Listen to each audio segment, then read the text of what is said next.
All right, everybody. I'm so thrilled to bring this week's guest back to the podcast. Of course, we know him from most recently appearing on Survivor Winners at War. Of course, he is the winner of Survivor Millennials versus Gen X. And I don't think it's reckless to call him one of the world's biggest Survivor fans. Is that crazy? And reality TV in general? Big Brother? I'll take you name it. I'll accept that. Here he is. My great friend Adam Klein is here. Hi, Rob.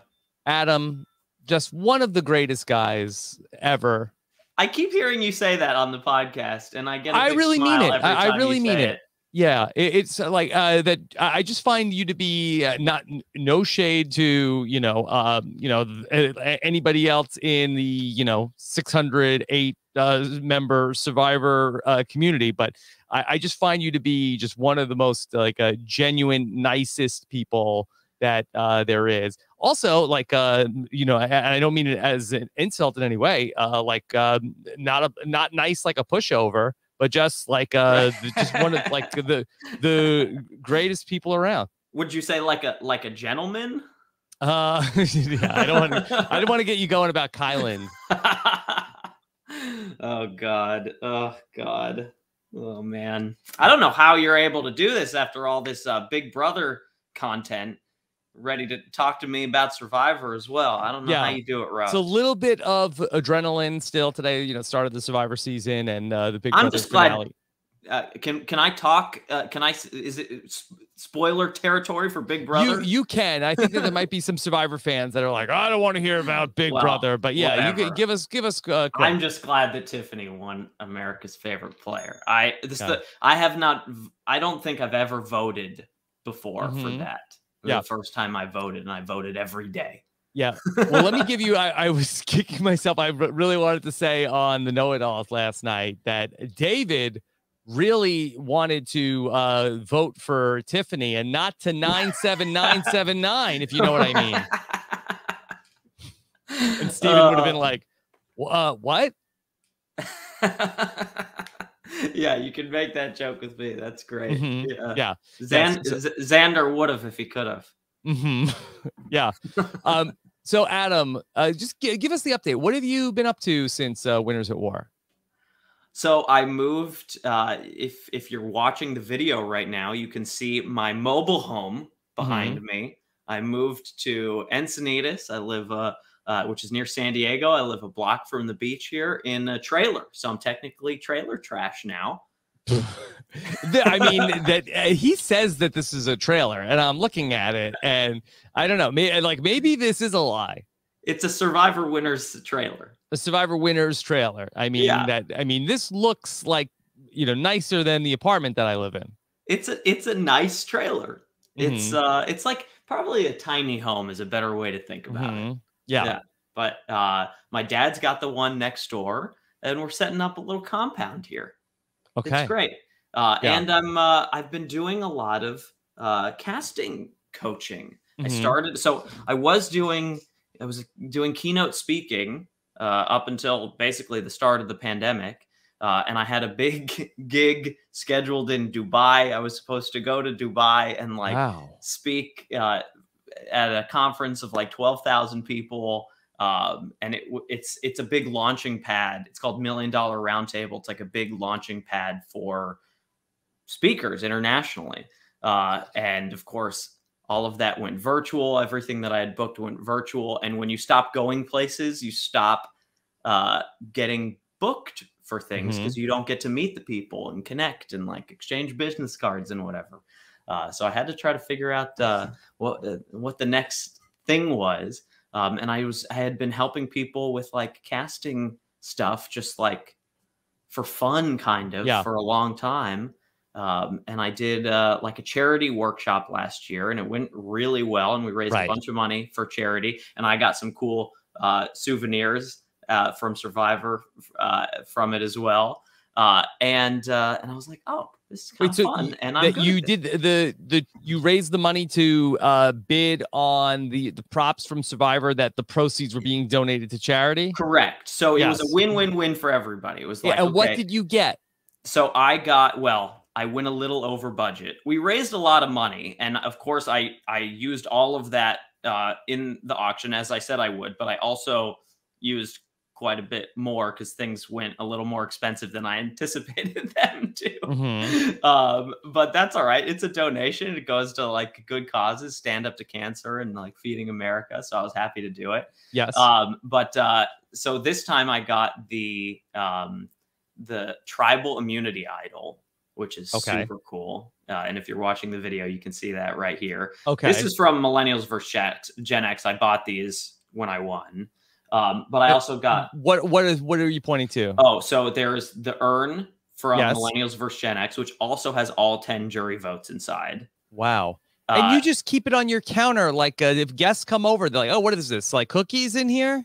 Yeah. I probably is this where you keep your sugar? Oh no, it's votes. Right. Yeah.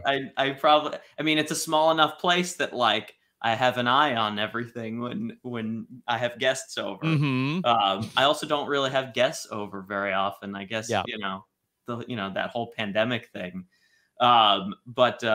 Yeah, maybe I'll need another place for it. There's just not many places to go, Rob. It's a small home. You're gonna need a Survivor museum. You need to get another trailer, and then you have people hidden immunity idol there, not the crotch idol. Some guy in Australia has that. But I've asked him to will it to me. Like legacy advantage style, like when he passes. If he goes before I do, he's agreed to pass it on to me. Yeah, we'll see, but I hopefully. Yeah. Well, do you think that this would be more polite if people referred to their will as their legacy advantage? Yeah, exactly. Like, what are you gonna leave me your legacy advantage when you go?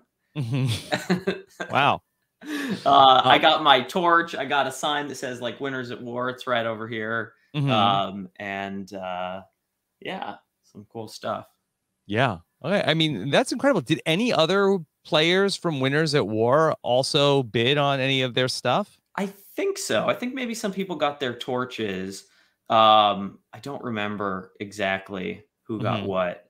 Yeah, my torch at the last minute in like I think we have talked about this before, but it went up by a lot in the last 5 seconds. And it was like, I'm getting my torch this time because I didn't get it the first time. And so I bid a high amount. I got it. But how much does charged me a used Survivor torch go for? Well, fine. I'll just say it. I spent. You give me ballpark. You don't have to give me the exact number. It's all like you can figure this out. Like it's all available. But I spent $6,000 on $6,000. Wow. Yeah, 6,100. It went from 3,000 in the last 5 seconds to over $6,000. It was a lot, but it was going to charity. So unfortunately, this place is not big enough for the torch, so I don't even have it right here. Oh, I also got the Sele tribe flag. It's also not. This place is also not big enough for that because that's a big boy. Yeah, what do you do? You put that on a wall, the tribe flag? Yeah, I mean, right now it's just at like the childhood home where I grew up at. But eventually, when I have my own home, it will be proudly displayed somewhere. Okay. Well, Adam, do you have any cool stuff? You have any cool? I have the 8-ball memorabilia. And that's really it. I don't really have too much. You didn't ever get anything from the auction or anything?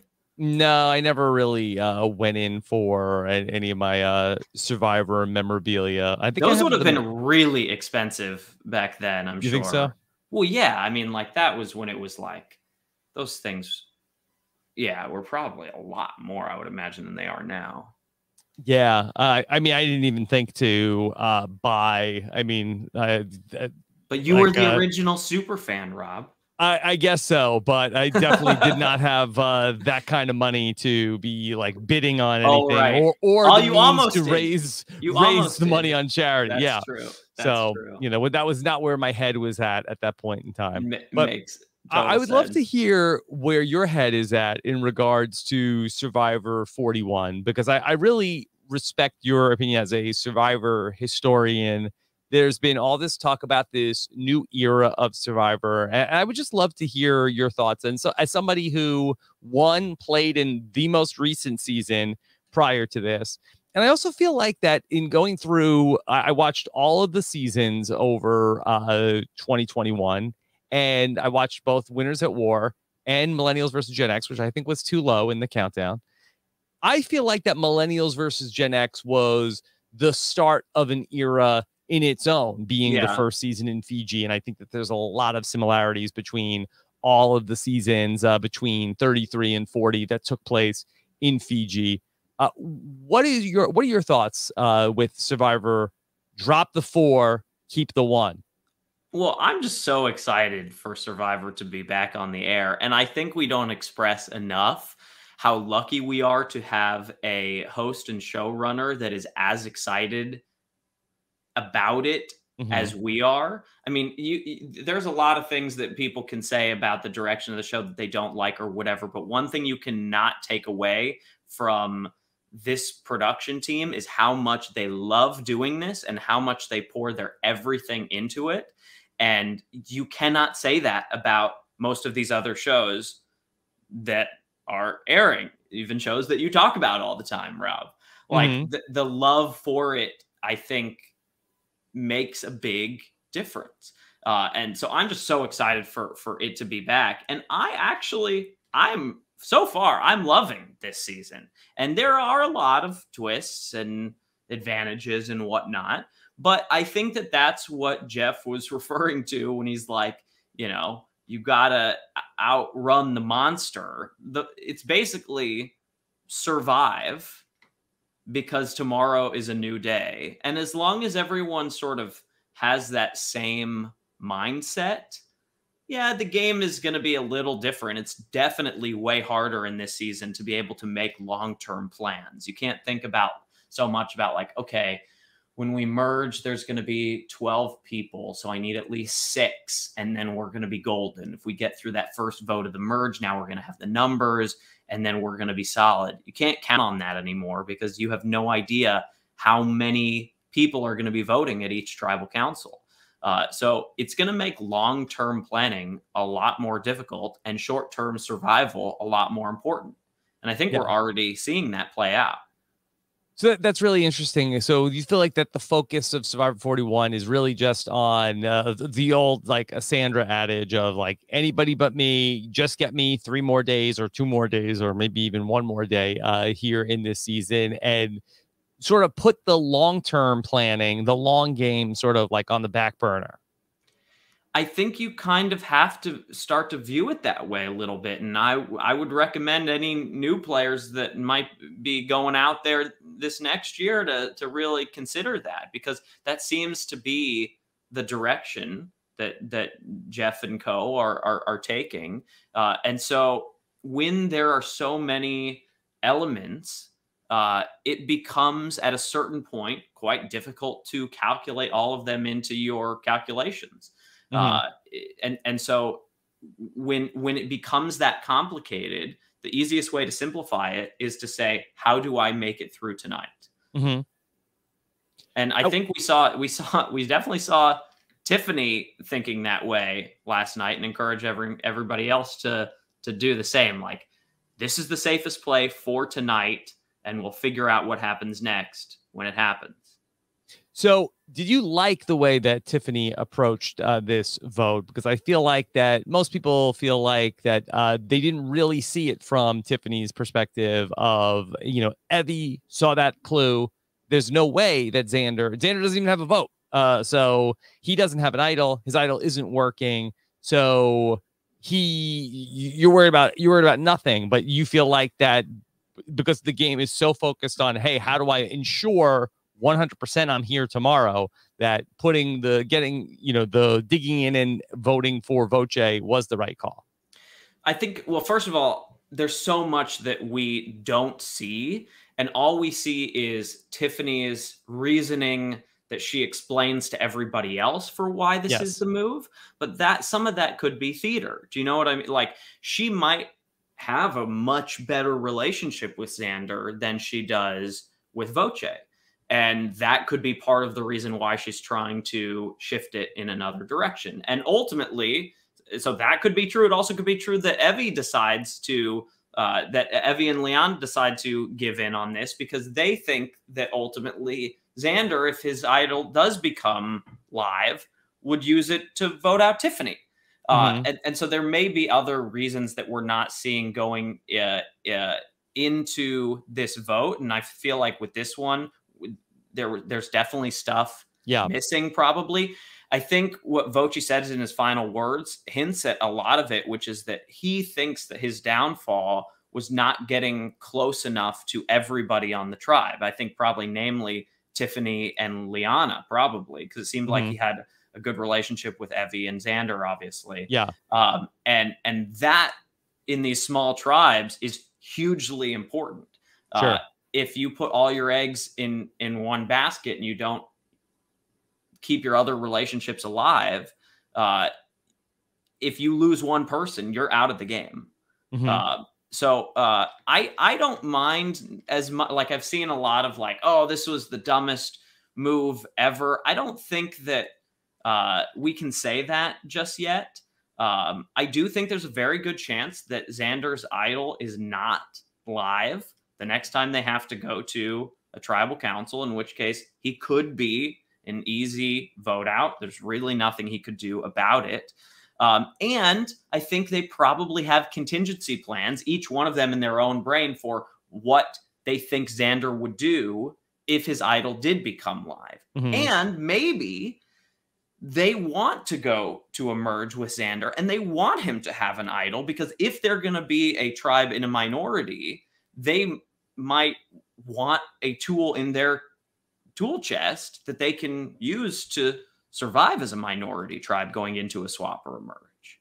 So I'm not as down on this as I think a lot of other people are, especially just because I know that there's always more context than we're given.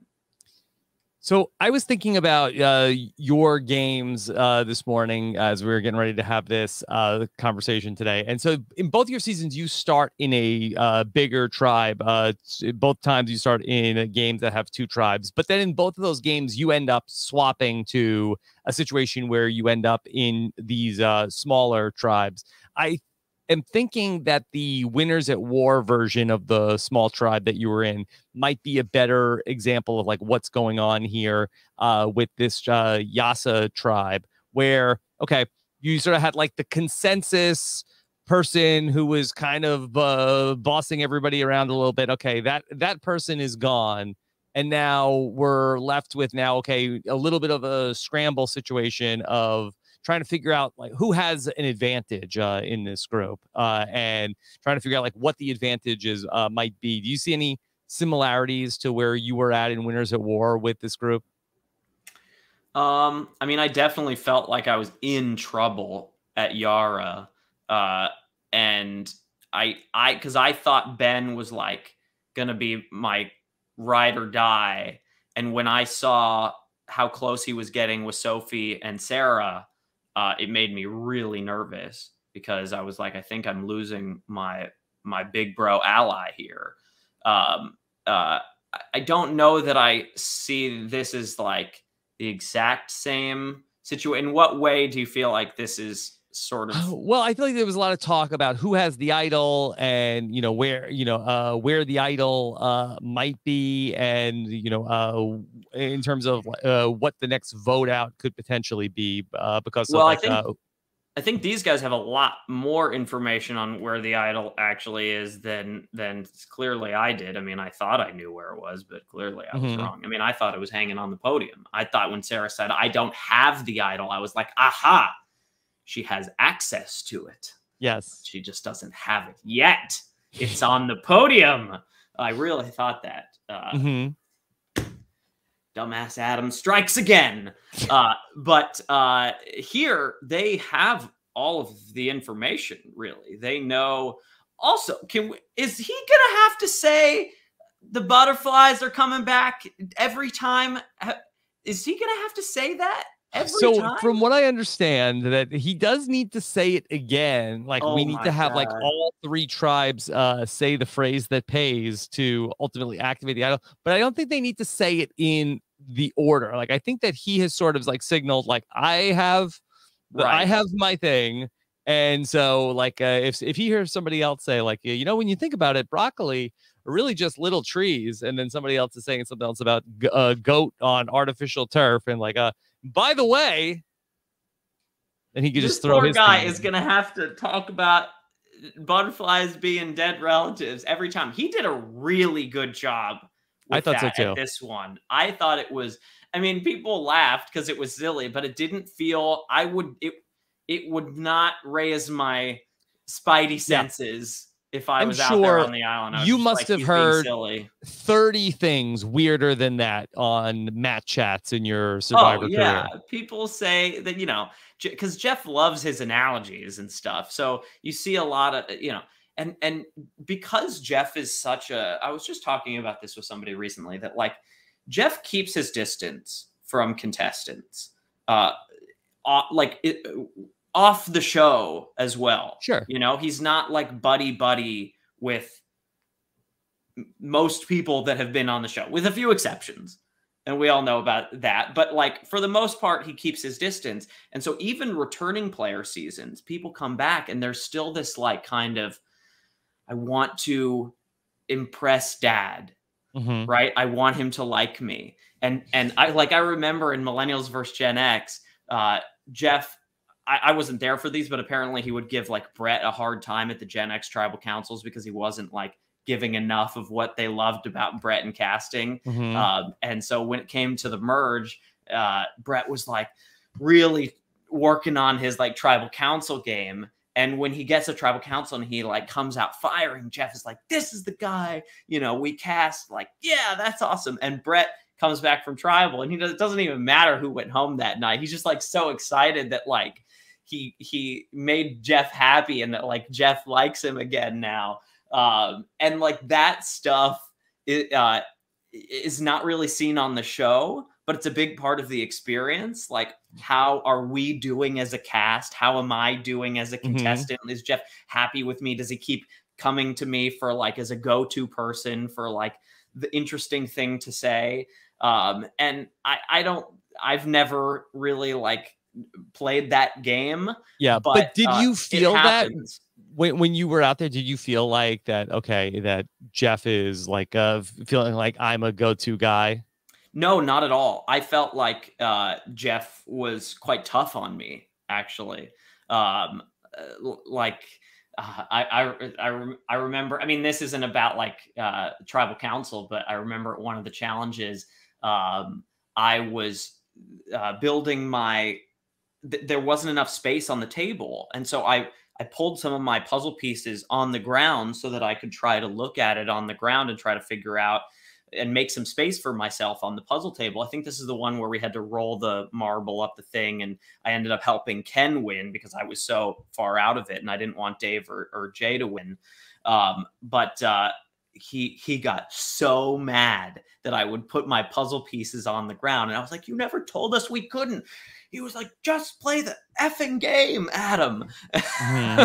And he gave me a penalty for like my things being on the ground. He came over and he like rolled my thing, then like made it go all the way down. Made me just like he gave you a penalty. Yeah. He made it so that I wasn't allowed to work until it was like a pinball machine, that one, right? Yeah.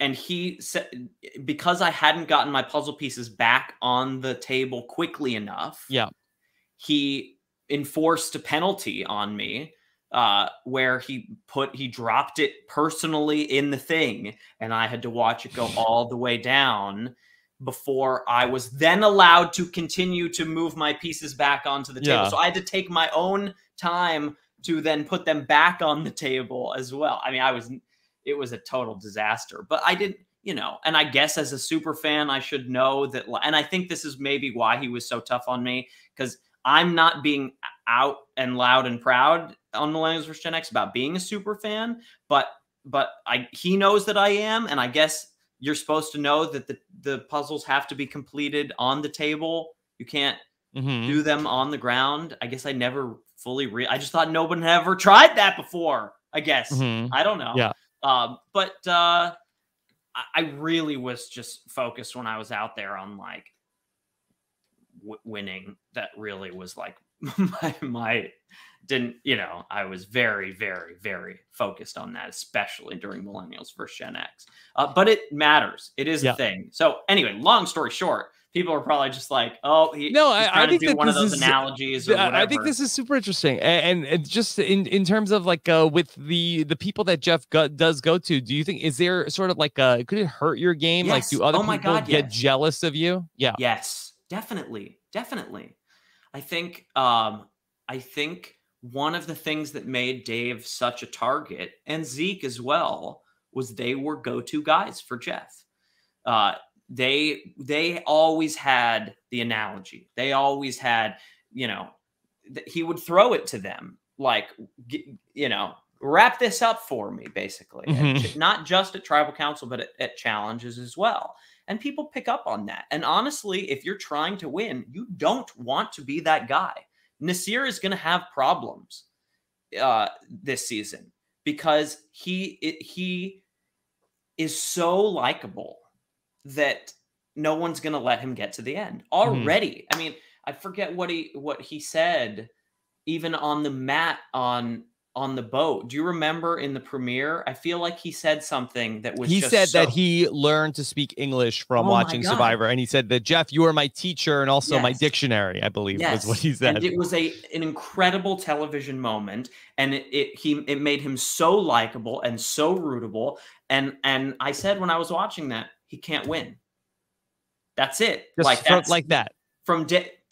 Boom, he's done already. Put a fork in him. Like he might get far, but no one is going to let that guy get to the end. And you can do that to yourself by being so likable and charming and funny. Too perfect at tribal councils and at challenges. It's a thing, and it's on you to manage that. I think JD is struggling with that a little bit as well. Like, I think JD is so excited, and I get it. JD is a massive fan, and I probably would have popped out of the gate like that as well if it hadn't been for my brother, who before I went out said, because I was like, why does it matter if I'm a fan? And he was the one that told me, it won't help you. It can only hurt you. There's just no reason. Yeah. Just hold it back a little bit. Don't let everybody know that you know everything about the game. Don't let everybody know how truly big of a dream this is for you. Yeah. And I listened to him, and it helped. It absolutely helped. And JD, I think everyone knows that he's a massive fan. Everyone knows that he knows everything about the game. And I think that could hurt him in the long term. Well, I think you're right about that, because when I went through Survivor, the fact that I was a super fan, the fact that I was, and I could like express that side of myself, like it was endearing to the people that I played with. But I mean, they felt bad for me, but that was like, because like, they're like, what a nerd. He loves Survivor. Isn't this nice? Yeah, this is his dream to be on the show. This is just something that we're doing, but for him, this is a dream. Where now, and Voce talked about this in my exit interview with him, everybody is such a big fan. Right. I mean, for almost like 90% of the cast, like this is a dream come true to be on there. And so, when everybody is sort of just like geeking out to be there, then it doesn't really buy you anything to be that person. Well, it does buy you something, which is the camaraderie. And this is what I made sure to do on Millennials vs. Gen X, was I wanted people to know that I was excited to be there. I wanted people to know that this was awesome for me, right? But not that I had studied it and played Survivor games online and like hosted my own versions and like that I knew all the boot orders of it. Congratulations, by the way. Very impressive. On naming all 608 survivors. You could do that, no problem. I bet you could do the last names. No, I don't think so. I don't think that I could. maybe with like pictures. Yeah, but it's very impressive. Mm-hmm. But there's that part of it is actually going to end up taking away from your time to bond over things that matter in people's lives. The more time you spend talking about Rupert stealing the shoes in the premiere of Pearl Islands, which is an epic moment, it's just going to take away from an opportunity to connect about something else or ask somebody about their lives. So I do think that there is a positive to it, which is that like you want to connect on how excited you are to be there. And I think that that's smart. You just don't want to stand out as the ultimate super fan, I think. So from your experience in these small tribes, do you feel like that is a better version of the game and really like distills like who are really like the real players in the game when the tribes are this small? I don't know that I would say that I don't know that I would say that necessarily, because I think it's also you can get bad draws on these smaller tribes. And so at times there's more luck involved as well. So I think both are true, that both the really great players can shine in a small environment. And I think the variance, as to use a poker terminology, like small tribes are very high variance, which is that there's going to be more luck involved as well.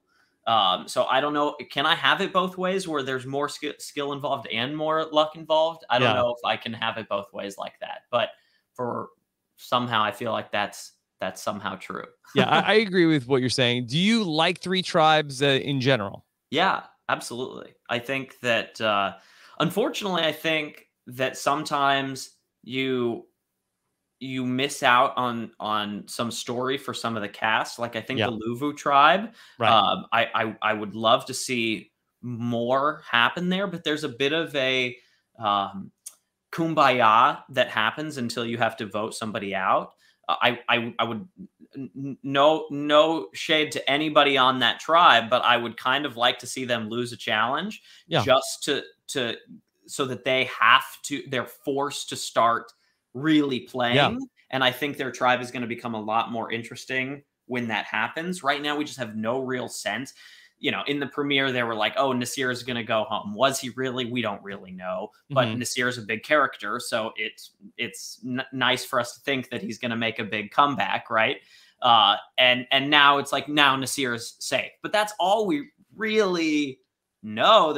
We don't know. And I'm sure there's a lot of very interesting dynamics. Those first 3 days are hectic. The premiere of Millennials vs. Gen X left out so much. Oh my God. Left out the whole storyline of Michaela being on the block and like all of the, how that then flipped to Figgy. And then like, there's so much going on in those first few days. But there's, I don't really feel like we have a sense for that tribe. What was the question? I just we're realized talking about just small tribes in the 3-tribe format. And that I like it. Yeah, I do like the format, but I think it works better when everyone has had a taste of tribal council. And so I'm looking forward to hopefully seeing some of that.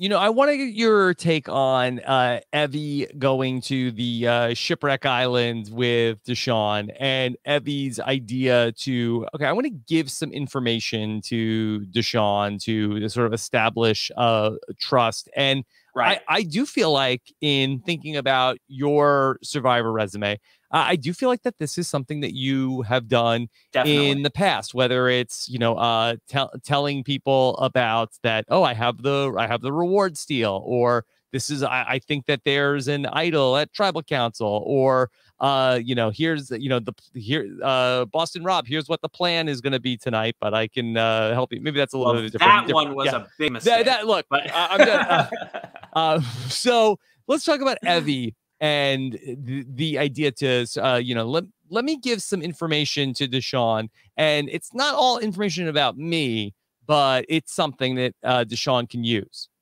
Yeah. Well, first of all, they're great. They're thinking super strategically, and seem to have also the social bonds to go along with that on their own tribe. And now with Deshaun, who, by the way, just cleaned up. That was like one of the best decisions he could possibly make to volunteer to go there, because he got a relationship.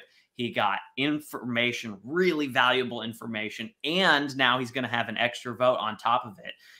Deshaun just absolutely cleaned up by going there. And, you know, they say nothing's going to be easy on this season. Last year seemed that seemed pretty easy. He just got a whole bunch. But I think this was a really good move by Evie. And I've always said that.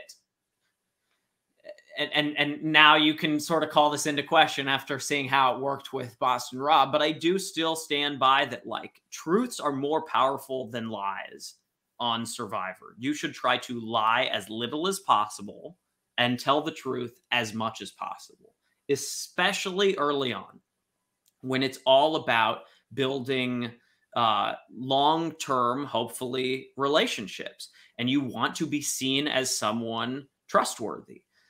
And as someone who is going to level with you and tell you the truth.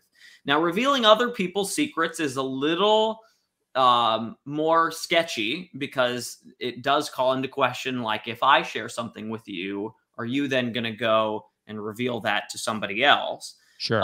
But I do think that this is going to be a good relationship for Evie to have moving forward. And I think they're going to need it.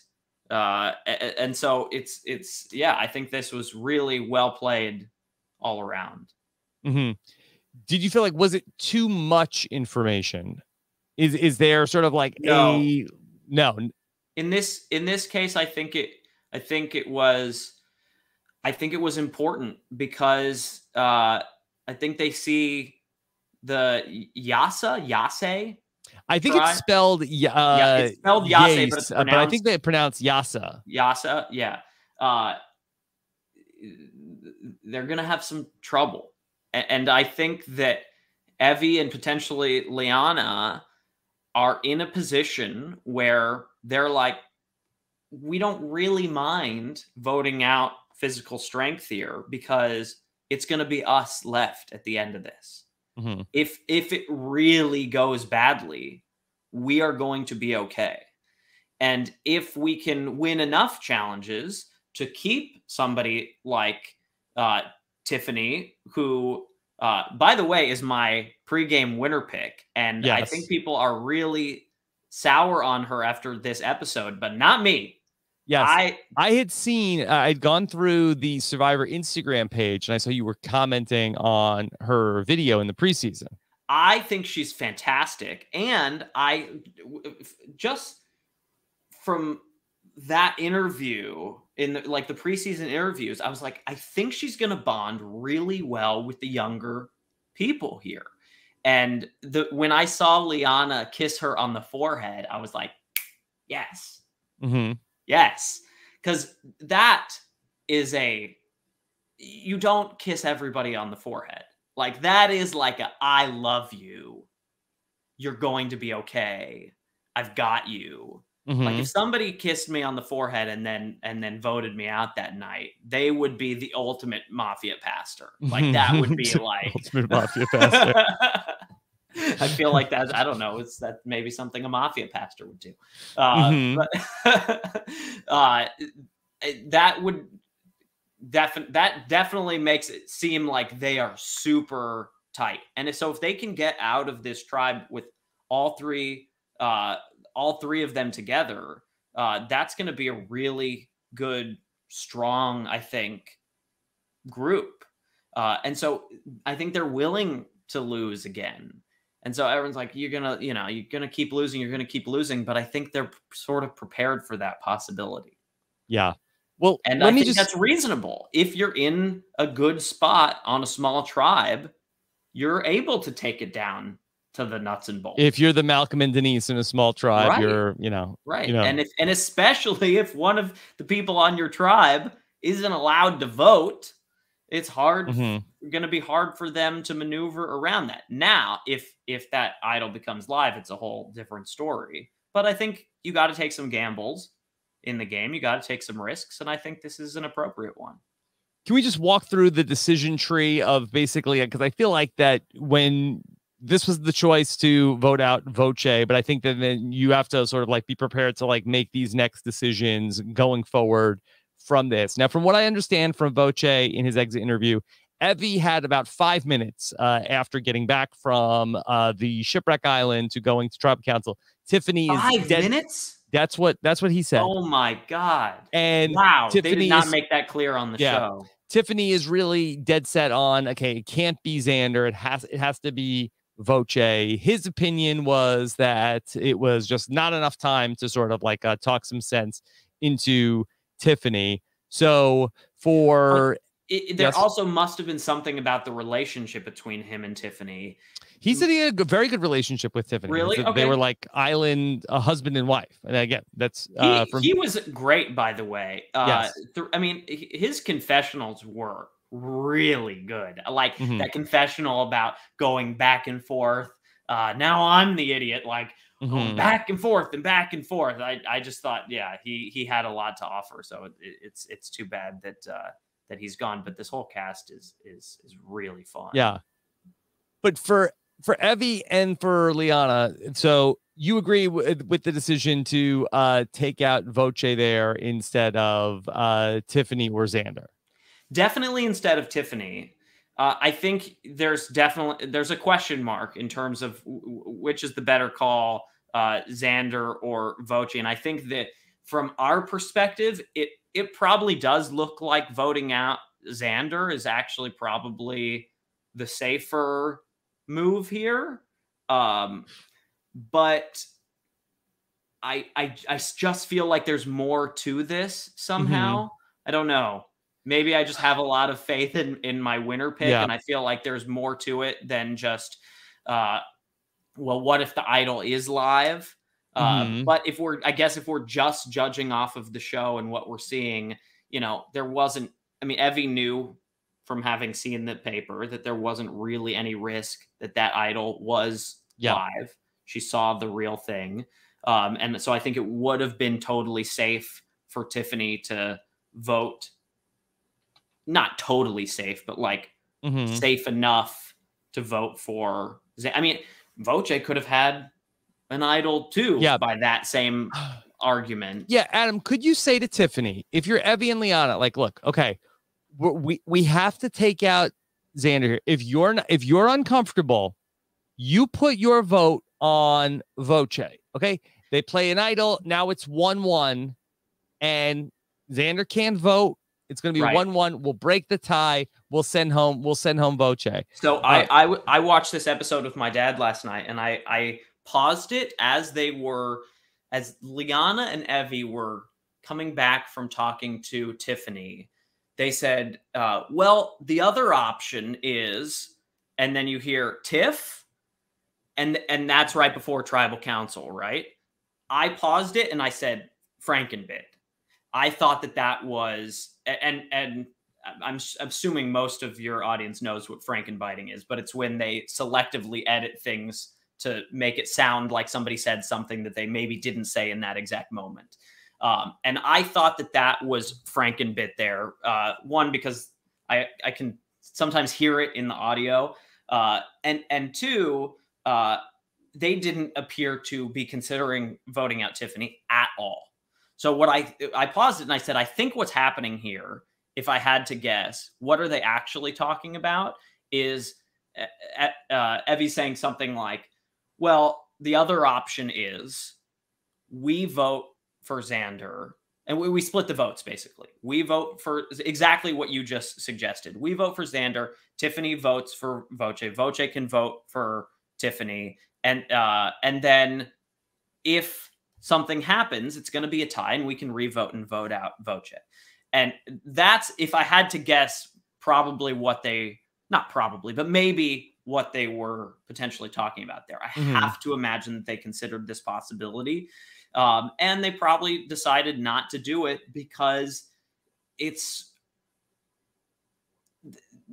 things can go wrong. You have to know exactly where every single vote is going for sure. And you know, and maybe they just weren't willing to, there's always pros and cons to splitting the vote. Sure. It does seem like those three are pretty tight. So they probably could have successfully done that. But now they have an even more fractured tribe, and that is something that you have to think about. It doesn't appear to be swapping next episode, but they don't know that. And the last thing you want going into a swap is to have just voted for somebody that doesn't go home, that ends up on your small swap tribe. You have any experience with that? Big trouble. Well, that's what I was trying to avoid by trying to keep all of the balls juggling. Like, I really resonated with Evie when she said, I'm in like the perfect spot right now. Everybody wants to work with me. And that's exactly how I felt on Cell A. Not at the beginning. I had to work to get to that position. I was in hot water for that first vote. But then after we were able to push it towards Natalie and Jeremy, and Natalie went out, and then Danny kept voting Danny out, kept the peace. And I was then aligned with everyone on the tribe. And I was like, this is a fantastic position to be in if we swap now. But if we lose, it's bad news bears for me, because I have to then break some allegiances. And so I was a little worried. I was a little worried for Evie there that like this can get sketchy. It's good until it's not.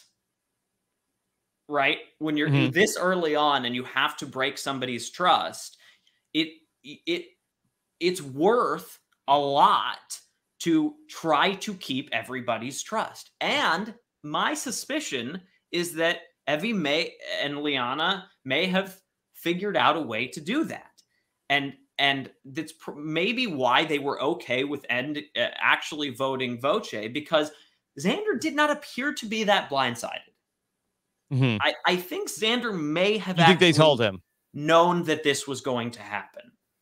And in that way, they are still a 4. Yeah. And if they swap, Evie especially still has relationships with everybody on the tribe. And that's really important. Sometimes you got to take some risks and take some chances in order to keep your relationships across the board. Sometimes it works. Sometimes it does not. And it does not. Yeah. I mean, of those 3 options for Evie and Liana, you know, vote out Tiffany, vote out Voce, vote out Xander. I think that vote out Voce is sort of like the compromise there, where that Tiffany really wanted it. And Xander, I think, is the better meat shield. Also, that seems like that he's probably the more loyal soldier, the person who's going to be maybe less of an independent thinker than Voce is going to be, where I feel like that. I know people were very concerned about Voce not getting along or playing well with others in the preseason, but, you know, he didn't exhibit any of that in the show. He did very well. But if you swap, who's more likely to flip at that spot against their original tribe? Do you think it's Xander or do you think it's Voce? Probably Voce. However, I want to give some credit to Xander. I think all of this is intentional. All of this, I'm a good, honest player. I'm not going to do anything that's underhanded. He is a smart cookie. And I think he thinks a little bit from the same playbook that I do, which is especially early on, trust and honesty. Like, and that will pay dividends down the line for him when he ultimately needs to, and I think he would absolutely be willing to, tell a big lie. There's just no reason to do it right now. It's way too early, and building a reputation as someone that is going to make the right decision for the group and that isn't going to flip on you, and that I mean, I did terrible with this on Winners at War because I built unintentionally a reputation for being sketchy. That is the exact opposite of what you should do. I tried to build a reputation for honesty and straightforwardness. It backfired. But building a reputation for honesty, straightforwardness, and non-sketchiness is incredibly important. It's how I set up my early game on Millennials vs. Gen X. And when I ended up needing to lie to Will, he did not think that I was capable of it or willing to. And I think people may view Xander the same way, but I absolutely believe that that is intentional. And I do not believe for a second that he does not have that capability. I want to talk about Xander's Advantage and what you thought of it. Of course, in Winners at War, maybe the best advantage in the game was the one that you tried to pry off the podium at Tribal Council. I really think that that's the kind of stuff that they want more of in the show. I'm sorry to you for your sake that they didn't think of it before you did, but this to me feels very much like in a similar vein of that we want the contestants, doing hijinks to get advantages. What's this? The Xander Advantage. Yeah, I mean, it's the forced version of that. They're requiring it, right? But this is hilarious. Yes. Like I feel so bad for Xander, but do you like it? Yes. And the reason why I like it is because there was a warning. Yes. And honestly, I know that the temptation is so great when you're in a situation like that. I hated when Jamal found that thing hanging from the bush or whatever. Right. And then it was a punishment. Yes, we all did. That's not right. Since when you find something on Survivor, is it bad? If it said beware, I wouldn't have felt that way. That's fair game. If it says beware, proceed with caution. Don't pull this string. And if you pull it, get ready for the consequences. The anvil. But when contestants have to act without information and it's just random seeming, that I do not like. This, honestly, I think maybe he should have left it there. Yeah. And I know it's easy to say that in hindsight, but I like to pause the TV as we watch, and my dad was like, "You got to take it, right?" And I was like, I don't know that I would, because there have been things that have been bad that don't say beware. And if it says beware, it is going to come at a cost. And you can only lose the game early on. You can't win it. Maybe if I were in a bad spot, if I were in a minority and especially if it was later in the game, I would be way more willing to take a gamble like this. And maybe he thought he was. Maybe he thought he was in a bad spot. I don't think he did. But if he did, then good on him for going for this. But if you feel like you're in a relatively okay position, what's best case scenario here? Best case scenario is you get an idol. That's big, but it's not like you won the game now. Worst case scenario is this really screws you over and puts a massive target on your back, and you go out now. And so I think you have to the Survivor fan wants to find out what this is. The Survivor fan wants to be a part of Survivor history. But there's a real argument for saying, I'm going to put that thing right back where I found it. Yeah, I saw this on Twitter, and I'm sorry, I don't have the person who asked this question, but is that the move of, okay, I know where this is now. I am going to leave it here. And if I have like some sort of like in case of emergency break glass situation, I will come back for this.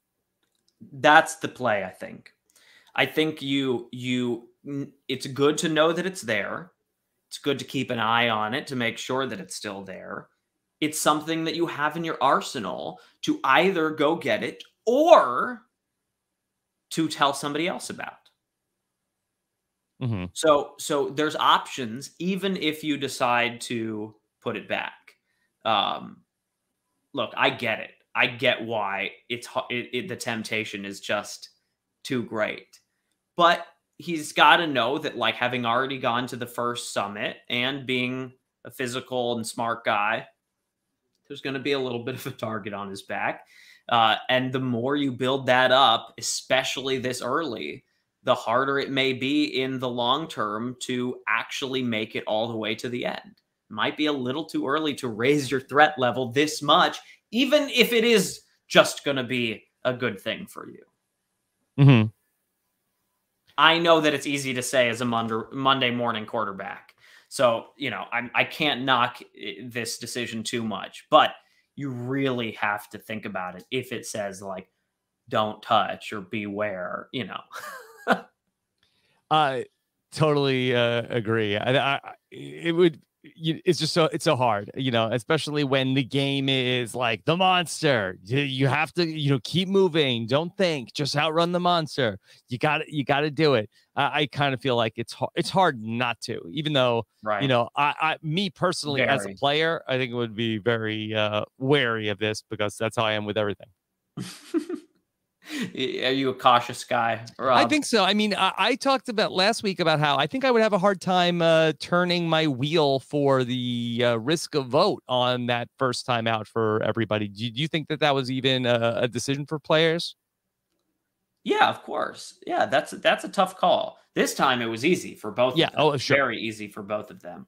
But yeah, I mean, I think that one, exactly what the downside would be if it goes badly. And then you can decide, is that downside worth it? So depending on my situation, I may have gone for it. But if I felt like my vote was going to be absolutely necessary or whatever, then I wouldn't. So it's totally situation dependent. But I see both sides for sure on risking the vote versus protecting. Can I say I was a little disappointed with Shipwreck Island back this week, where I kind of thought that, I like the idea that we would have players go and have like some sort of a summit and make a decision together. You thought it would be something else. The fact that it was the same exact thing. Yeah. I mean, I there are things I like about that, which is that if players know what it is, then they can strategize for it. And I always like giving players room to maneuver and actually like make plans and do that sort of thing. But it definitely takes out not that it was ever really an exact prisoner's dilemma, but it takes that piece out of it if you know that that's what's coming, because then you can discuss it and make plans together. I guess that's not really part of the prisoner's dilemma, where, famously it's like two people are being investigated for a crime, and if they both lie about it, they could potentially both get away with it. This was like Evie is like, oh yeah, I'm just gonna go and admit that I did it. So you lie, say you had nothing to do with it, you'll get nothing. I'll take the whole jail sentence for us. Right. In a real prisoner's dilemma, you can't do that. Yeah. So maybe if there was a situation where like one person was trying to bluff the other person off so they could steal the extra vote, it would be a little bit more exciting. But maybe this time out, it just didn't have any juice because Evie was not interested at all in trying to get the extra vote. Well, I think that would be a big mistake to try to bluff whoever you're there with. You're going to get an extra vote, but you're going to make an enemy. And an extra vote is worth far less than a friend. And an enemy is worth a lot more on the negative side than an extra vote is worth on the positive side. Really, in the beginning of this game, you want to establish trust and make friends. That is number one. Advantages have to be secondary to that. Do you think that the Shipwreck Island is a good idea? Yeah, I don't mind it. I think it's fun.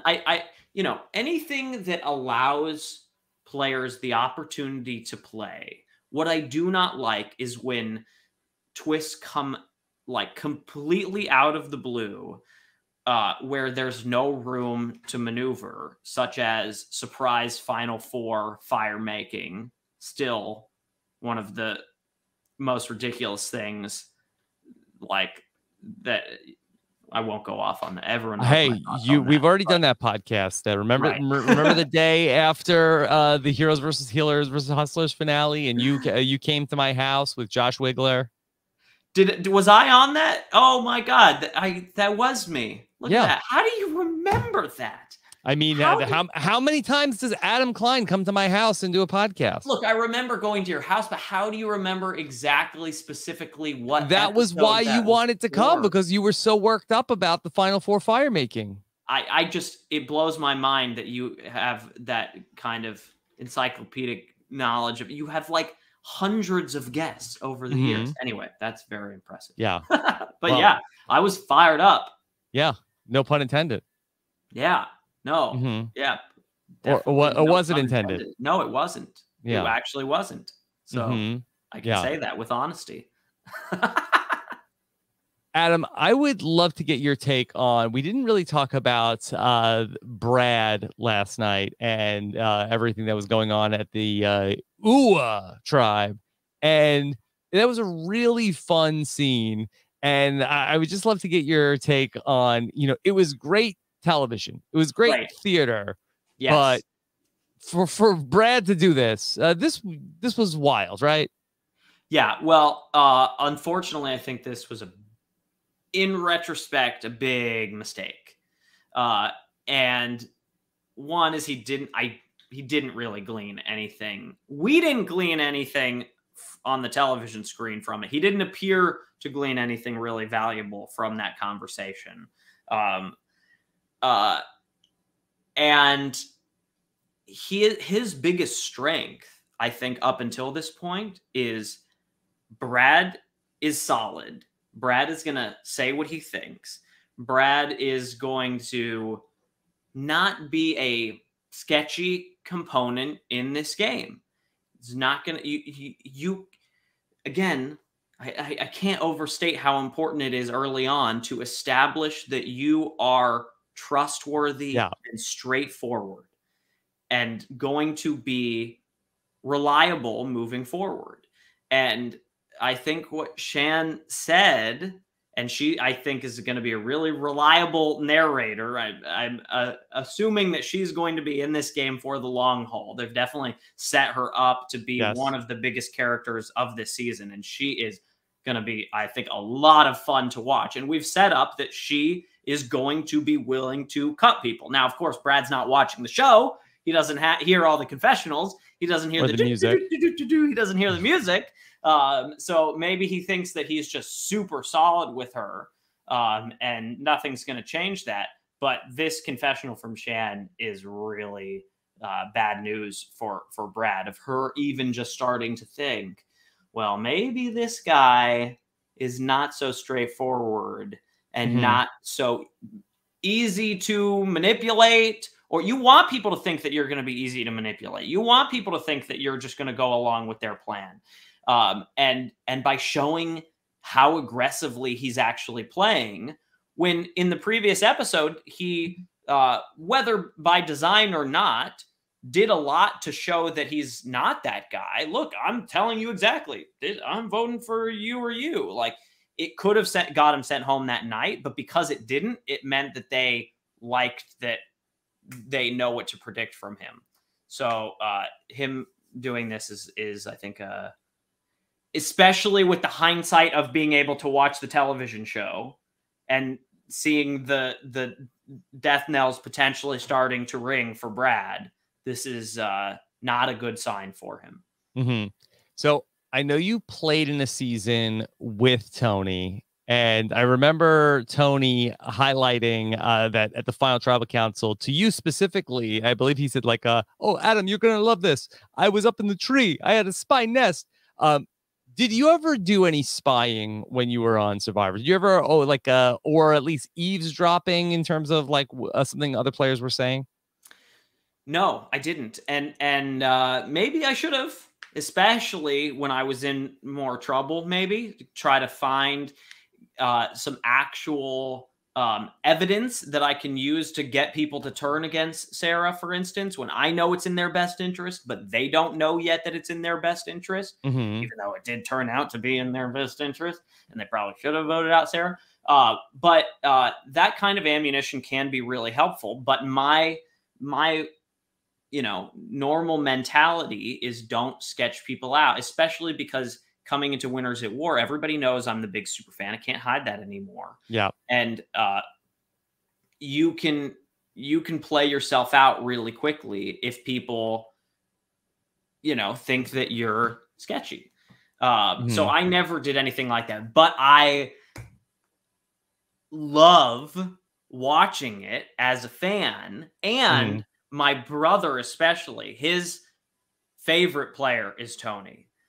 And he loved the spy shacks and whatever. And he actually, we didn't get our letters from home until after we ended up at Ponderosa. They never actually used them on the show, but my they still write them. And so in my brother's letter, I'm reading this after I'm already at Ponderosa. It's like, watch out for, what did he say? The spy. He made up another spy thing. Spy nest. Sorry, Evan. No, the spy treehouse. He called spy treehouse. Yeah. Watch out. He said, watch out for the spy treehouse. And then, sure enough, Tony actually ends up making the spy nest.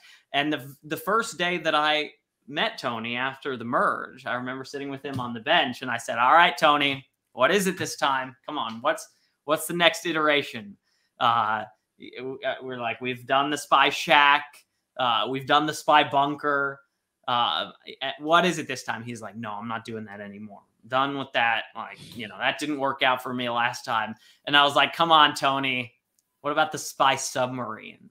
Come on, Tony. What about the spy submarine? You get a piece of bamboo, and you go into the water, and you breathe. You breathe in. You go into the water, or you go into the well? Well, I said the ocean. It was a joke. I mean, the whole thing was a joke. Wow, we're brainstorming here. But I mean, what submarines do you know of that go inside wells? Well, I think. But what useful ocean. Information will you glean is like sitting in the ocean all day? You hide in the well. You're gonna hear some stuff. All right, if we're gonna go with the ridiculous suggestions, let's go full out with it. What do you think happens when you hide in the well, Rob? And somebody goes to get water? What do you think happens next? You have like a piece of bamboo, and you're like a little snorkel. And when they open how deep do you think these wells are? I don't know. How long has it been since we didn't have Survivor? one? Okay. These wells are not 20 feet deep. You can't like swim to the bottom and like hold on. I think it's swim to the bottom. The well is like this big. Like if he's in there, the well's gonna be filled up to the top, and then no one's gonna be able to drink water because they're gonna say, "Guys, we got dirty water now." Tony's contaminated the water. He's contaminated the water. Yeah. Okay. Whereas the spy submarine, maybe you could get away with it because if you go deep enough and you have a long enough piece of bamboo and you can breathe and kind of like alternate between breathing and listening, and you just the bamboo is in the water sometimes. Maybe no one would really be looking for people spying underneath the water. So the spy submarine. What do you think, Rob? I think that's potential.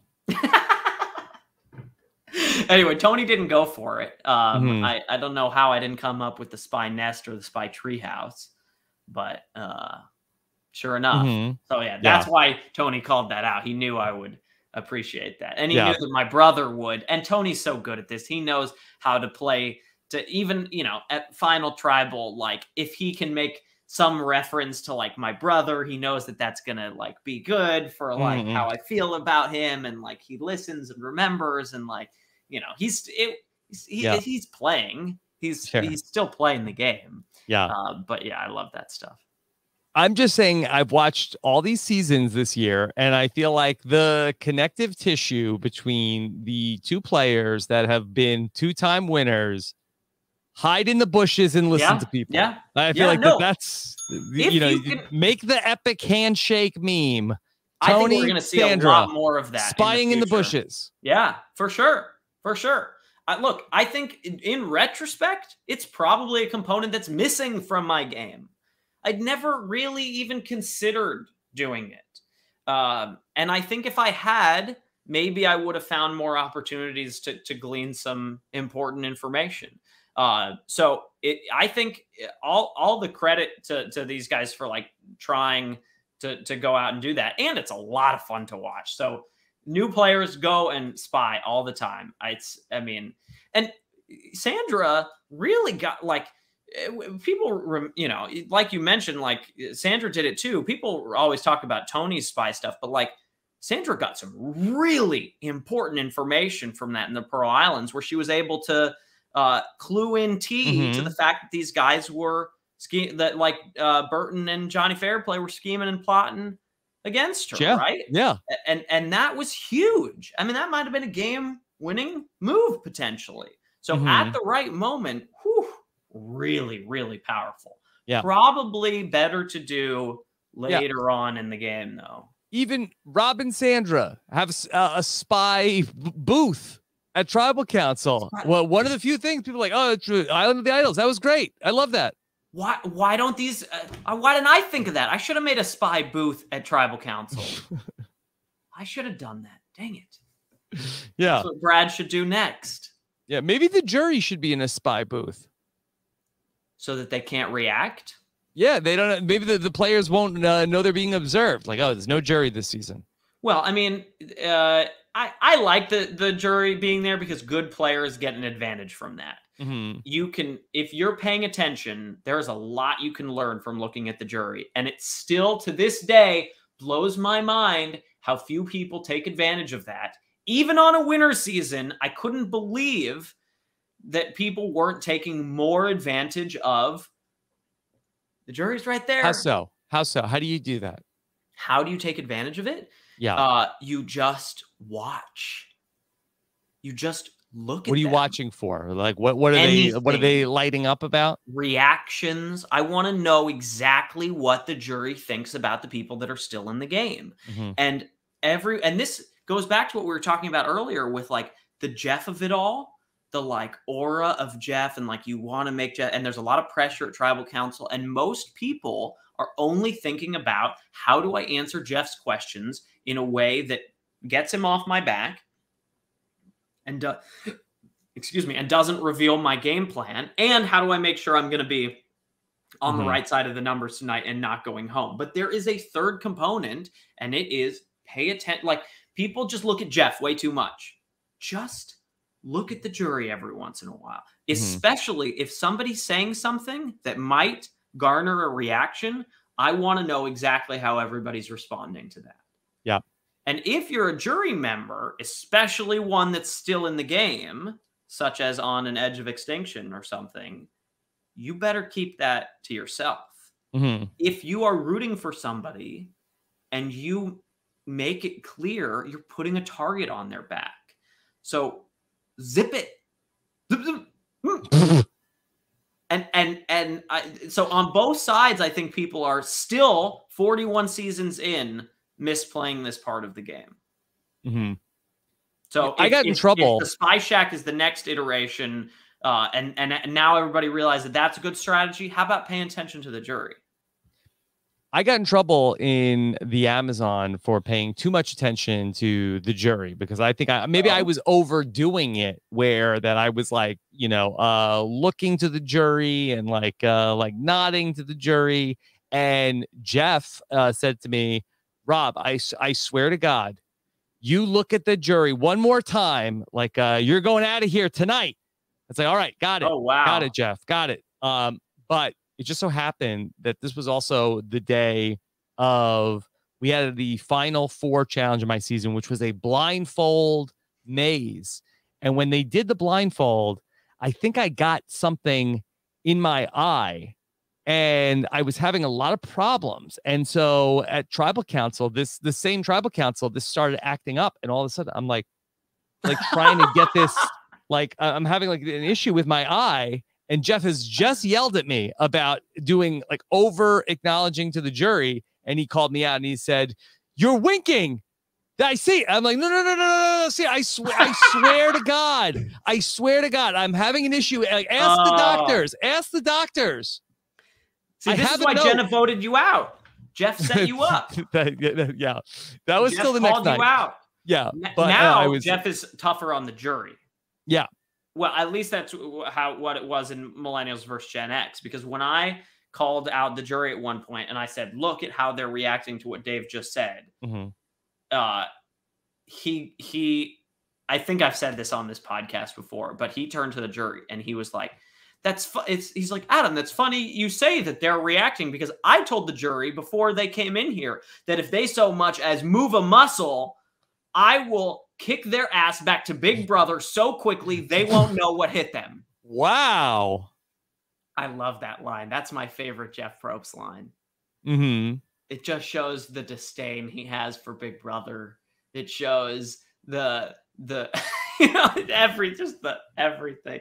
He literally said, "I will kick their ass back to Big Brother so quickly." And I applied to be on Big Brother. That's how I got on Survivor. Maybe that's why he was tough on you. Well, no, I didn't think that Jeff was super tough on me, but that they told me about Mark Burnett. They said Mark Burnett really does not like Big Brother. And when we got like, don't say anything about Big Brother, because Mark doesn't want to hear about this. And when we got out there to the Amazon, like we had like a whole like big pep talk, and Mark Burnett was like, "You're on the adventure of a lifetime, and you're in the Amazon, and you're gonna get a machete." And he's like, basically, he was like saying like, "And if you don't like this, you should go be on Big Brother." I was like, oh my God, Mark Burnett hates me. I just love the disdain for which these shows that these shows have for each other, because I feel like Amazing Race feels that way about Survivor, right? Yeah, like, isn't that pretty? Like, yeah, I mean, Phil, when there was the reality star Amazing Race, like I don't think that was one of Phil's favorite seasons. They don't. I mean, Phil loves the tough as nails, Amazing Race, like real people. That's what Phil loves. Right. They don't seem to like Survivor contestants on the Amazing Race. It's like, we'll show you what the real show is. Mm-hmm. We'll hold back this plan during the final three and show you who's boss. Mm-hmm. Adam, you famously played this game with millennials, but I feel like that we have a new generation of we have really Gen Z players playing on Survivor. Have you noticed that? Is there anything that you see with the Gen Z players arriving here on Survivor? I don't know that we can make any big sweeping generalizations just yet, although that is what we like to do about the generations, I suppose. So that's what everybody likes to do. Yeah, I mean, what are we talking about? Like 2 people here, Xander, at least and JD. 3. What about Liana? How old is Liana? She's 20. Oh, wait. Then is Xander older? I thought there were only 2 Maybe there's 2. Maybe there's 2 of them are 20 and one's 21. But I mean, between the 3 of them, nobody's older than 21. I have not seen anything yet that I can use to make a grand sweeping generalization about the 3 Gen Z players that we have on this season. What do you think, Rob? I feel like you have something to say about this. I just wanted to, like, I feel like that I read a lot about like tension between millennials and Gen Z. I just wanted to know if you had observed anything. I welcome and love and accept people from all generations. They're the future, Rob. I don't have much to say here. I don't. Maybe they're gonna make TikToks out there. Yeah, I don't know. Good. I can't wait. Yeah, I don't know. My girlfriend's like a cusp. She's like in between. She's like half millennial, half Gen Z. So I'm exposed to the Gen Z world. I mean, she's a TikTok star. Prolific. So maybe I'm Gen Z. I don't know. I don't know what I'm saying here, Rob. I don't have much Okay. to contribute. I thought it was interesting. All right. I have so many questions for They're you, great. Adam. The young people on this season are great. I'll say that. I think they're bringing a lot of fun. Yeah. Okay. Let's see. I've got questions for you from Twitter, from Facebook, really from all over the place. Let's see. How about Trevor has a question. I think a lot of people want to know, why haven't they hidden the idol at Tribal Council yet? Do you think this season is going to be it? Or do you think it'll be too on the nose? Yeah, too soon. Survivor 42, maybe? Too soon. Eventually. But it has to. I don't think 42 either. It's not going to be in the first year of shows after. I mean, like, I think they're going to want people to forget about that before they do something like that, I would imagine. I don't, I don't think it would be too obvious right now. Probably. Especially if it were on the podium. Okay. So Max Orenstein was asking, have you seen anything on the show that looks like an idol at Tribal Council? You're not seeing any props that are of note to you? I mean, this is something that I shouldn't be doing, right? Like, it's already got me into trouble. Should I really be like looking at the other seasons, being like, there it is, there it is, there? What do you mean you got in trouble? It didn't work out for me. Yeah. It didn't okay. help. Yeah. It actually hurt, if I'm being honest, because Yes. it made me play more aggressively. Yes. I did things that maybe I wouldn't have done if I didn't think I had at least a chance at a backup plan. You know, the more tools you have in your arsenal, the more you can take some shots potentially. And it's not like I knew for sure that it was an idol, but I definitely thought that there was a real shot. I thought it was probably like 60 worth a shot.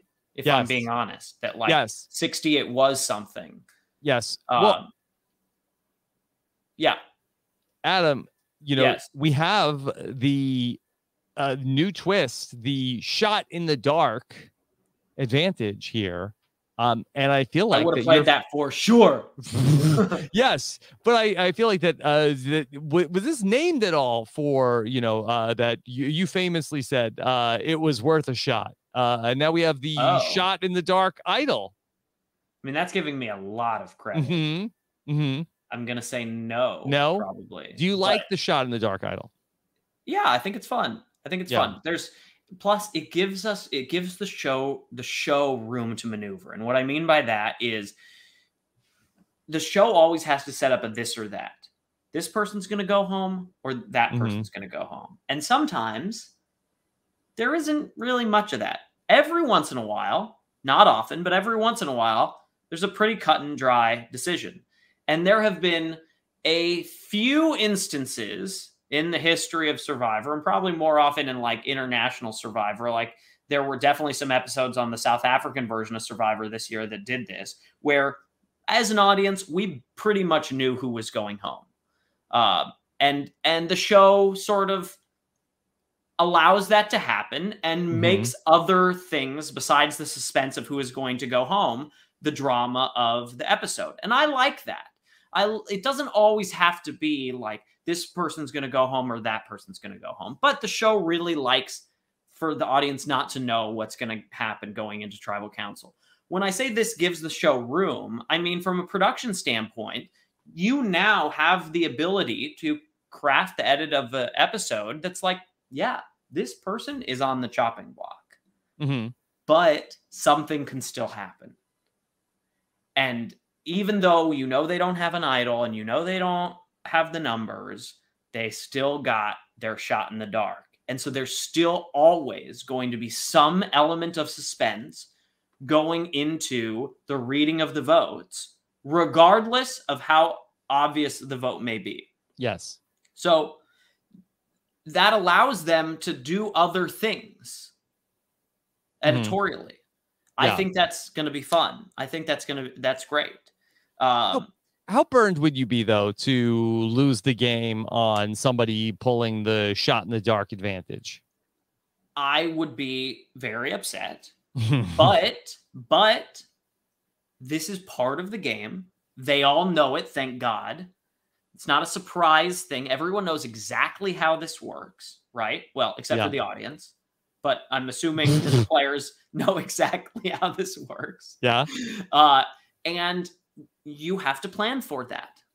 And if you don't plan for that and you get the second highest number of votes and somebody plays it, it would be incredibly unlucky. Yeah. But you shouldn't have gotten the second highest number of votes. Yeah. How about that?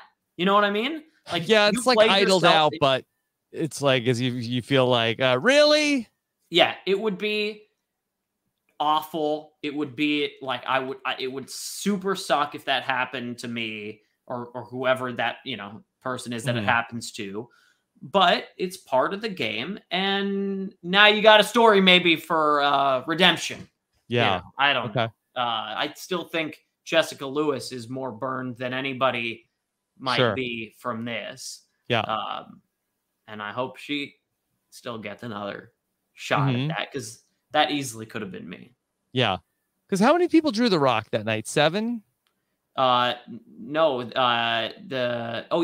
7. Yeah, so that's less than 16.66667. Yeah. Because Jay was immune, right? So no, it was 6. It was 6. It was 6. Oh, it's not. So it was 16.66667. Oh my God. How do you know that, Rob? I wasn't always smart. Tell me where that comes from. Yeah. And I just I've been practicing. I watch a lot of television. Interesting. Television. Yeah. Is that a Gen X thing? Yes. No. That as a Gen Xer, you didn't have iPad, Kindle Fire, or any of these fancy schmancy tablets. You had a TV and you had 13 channels, and then you put it on, and you didn't have a Game Boy until you were older. Wow. Yeah. And you didn't watch what you wanted. You watched what was on, whether you liked it or not. Oh, that's fun. Yeah. Rob says, No, it was great. Fun. Yeah. Adam, this is a question that we have for you. And this one comes from Trevor Chong, who says, as someone who is on 2 theme seasons, what are your thoughts on there being no theme for Survivor 41? Does it change the way the game is played at all?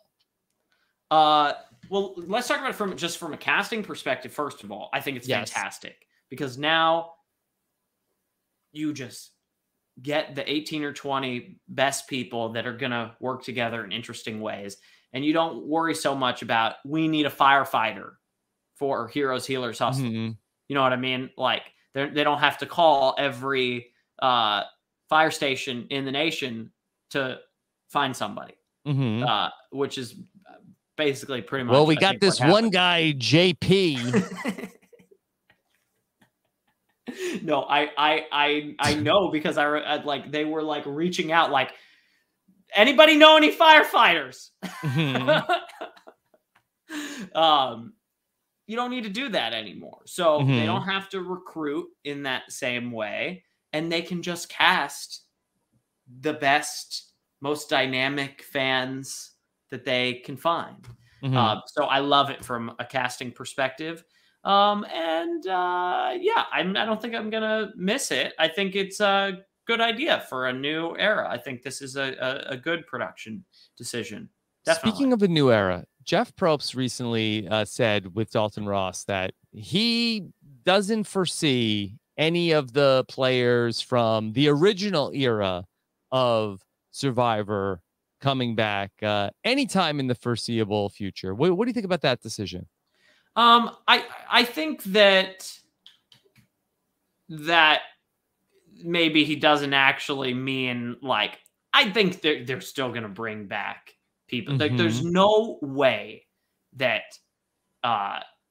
Dom is not coming back. There's no way that Angelina is not coming back. Davy, like you have like Christian, you have some really big characters from season 35 on that have yet to have an opportunity to return. And my understanding of Jeff's quote there is that he means not right now.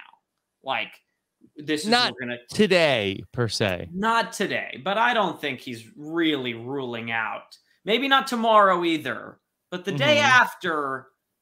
We'll think about it. I think so. I mean, 41 and 42 obviously are not going to have it. I wouldn't be surprised to see 43 and 44 be all new player seasons as well. But like, if by the time season 46 comes around, he might change fans versus favorites a little bit.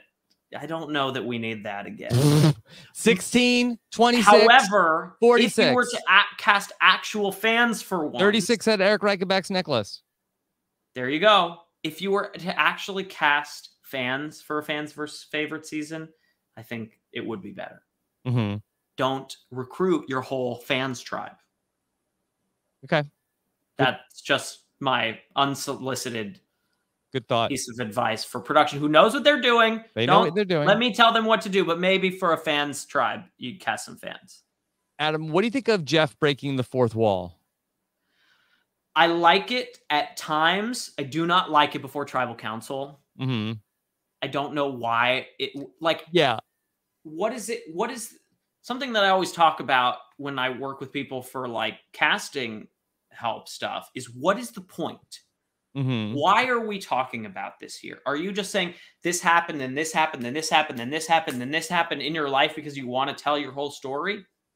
Doesn't act like, unless it means something, unless there's like a key takeaway, why are we doing this? And that's sort of how I feel about him talking to us right before tribal council. Like, what did he say this time? Like, it's going to come down to either tribe strength or loyalty tonight. Either way, somebody's going home. I think they need to trust their own storytelling and that they have made that quite clear already. And that will be the conversation at tribal council. Right. So I like it when he's like, when he did this is where the advantage is going to be. I thought that was awesome. Yeah, we like him that. Actually hiding the advantage. Fantastic. I love seeing the behind the scenes. I love seeing the shots of the camera crew. Oh my God, this brings me into it more than any other season where I feel like now everybody understands what it feels like to actually be out there. That I love everything about that. I thought that's so cool. The cinematography is cool this season with the slow motion shots, and I love all of that. They're having fun and playing around with stuff. I don't think they need to like knock us over the head with like, here's what this episode is about right before tribal council. Right. It would be great if you're getting Jeff talking about like, let's see which one of these losers is going home tonight. I can't wait to snuff a torch. You would like that? Yeah, I think I feel like that'd be like, don't tell me what I just already saw. Isn't that what everyone knows he's about to snuff a torch? I mean, besides him calling them losers, like what did we get there? That would be like, what's the point? That'd be something. Yeah. Of him just calling them losers. I mean, if that's the point, then sure. But I don't think. I guess when you put it that way, yeah. But I would love to see them hide an idol at a challenge and Jeff walk us into the challenge before it starts and say, "Here's where it's going to be. Let's see if anybody notices." That would be fun. We're due for an idol to be hidden at a challenge without a clue at camp. How about that? Yeah. Pay attention every to challenge? challenges. Yeah. No, not necessarily. But every once in a while, like I think plus I think there's still more fun to be had with idols and advantages at challenges that people have like, fans have talked about for a long time, but something like there's something over there that is going to take you an extra 30 seconds to grab. Yeah, I feel like that's the Dalton Ross idea. Yeah. Thank you for crediting Dalton Ross there. I've read that for years, but I forgot that that's where that comes from. But yeah, that's a fun idea. You know, do you pick yourself over the tribe? And somebody in a real dire position, maybe they want to go for something, you know? Let me bring in a question from Marietta. As someone who's experienced these shared idols, what's your take on them? Of course, in Winners at War, you had to give half of the idol to another person, and then they would give it back to you. Do you like this for the Hidden Immunity Idols, or do you like it better how it was in your first season? I never felt like I really had half an idol. Like when Denise gave it to me, I was like, come on, like this is your idol. But you're sharing the information at the very right. least. You have to at least tell somebody. And I think that definitely makes it more interesting. So I'm pro on playing around with the idol and having people, you know, be in situations where somebody else has to know about it or whatever. Because it's more fun when we get people whispering about information. And you know, Xander told people about this, and now the whole everyone's gonna know. I meant to say this earlier. I liked what Evie did at the summit, but she may have gotten herself into a little bit of trouble by inaccurately predicting who is going home. I like her saying a name and actually being forthcoming with Deshaun, because I think that will inspire confidence in their relationship. But if that information gets back, he is definitely going to go back to his tribe and say, Xander's going. One of those people, when they meet up with Zander, is going to say, she thought it was going to be you. They thought it was going to be you. Yeah. Yeah. Right. And also, I gotta feel like Deshaun is going to walk away from like, oh, they tricked me. I got lied to. And it's like, no, Deshaun, no, it was going to be Zander, but then we changed it at the last second. Tiffany didn't want to do that. No, I think you can explain that away pretty easily. I'm just worried. It's going to get back to Zander. That's right. Yeah. Right. We'll see. And like I said before, I think that they clued Zander in on this to make it feel like this was all the whole group. But that gets called into question when you find out that actually they were targeting you first. So let me ask you about this the phrase that pays, of having to blurt something out. How many seasons until somebody gets voted out for saying something weird at a challenge where people think that they have the clue to an idol? Like, well, that was really weird. Don't say weird things then. Don't be weird. Yeah. Why? Yeah. Why was Christian talking about a Reuben sandwich? That was bizarre. Who said, why am I blanking on this? As a super duper fan, I should know this. Oh, was it? I think you said Jen Brown. No. Jen Brown. Don't be a weirdo. No, Haley. Was it Haley? Yeah. Darn it. Yeah. Don't be a weirdo. What are the rules? These are good rules. That I'm sure I have it on one of these soundboards. But I believe she said, don't be hold on. Let me turn this on. Don't be a weirdo. Don't be annoying. Don't be inconsiderate. You'll do okay. Yeah. Bingo. That's better than the 3 Ds. That's great. Don't be a weirdo. Don't be annoying. Don't be inconsiderate. That's pretty good advice.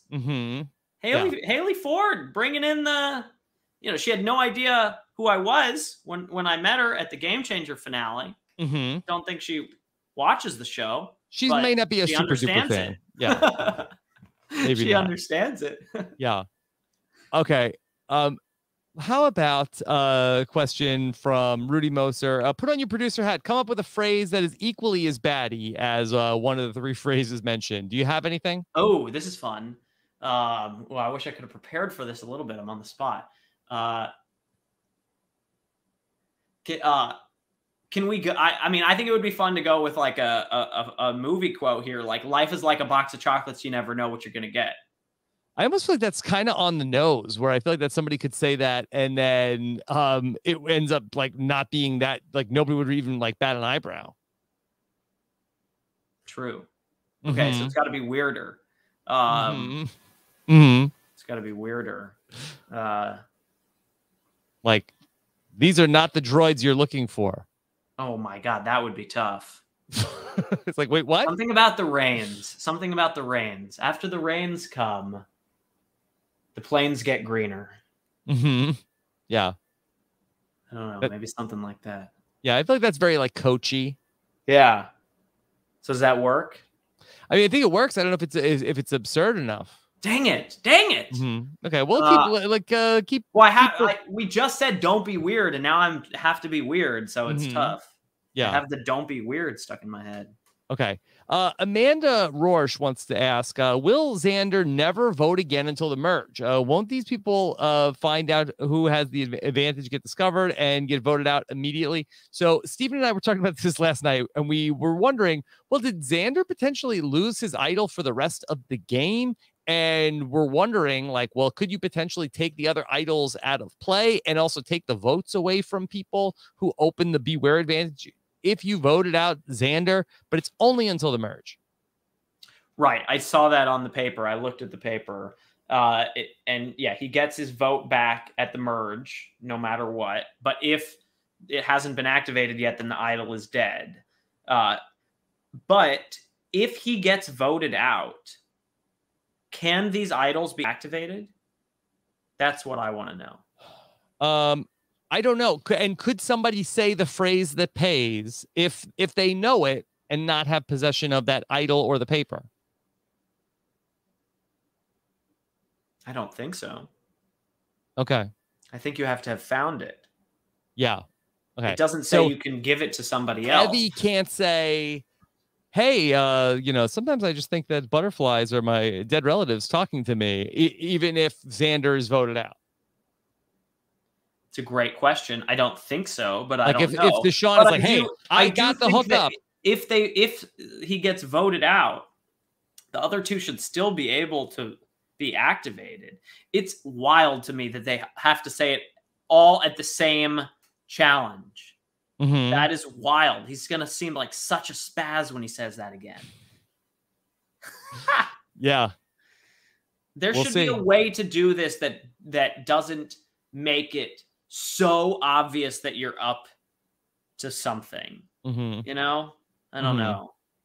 Maybe if it's a different phrase. Well, I think that's the dangerous fun that the season's all about, Adam. But like, there's got to be a way out. There has to be a way out. And I think if you gave him a different phrase each time, it'd still be fun.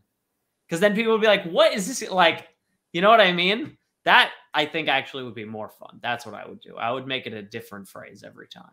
Yeah. Shy says, hi, Adam. We need your help in brainstorming ways to get Mike White to watch Survivor South Africa. I have a feeling that will improve Survivor. Do you think? All right. Could you pull off this plan? Could you get Mike White to watch some international seasons of Survivor and then tell Jeff Probst what to use?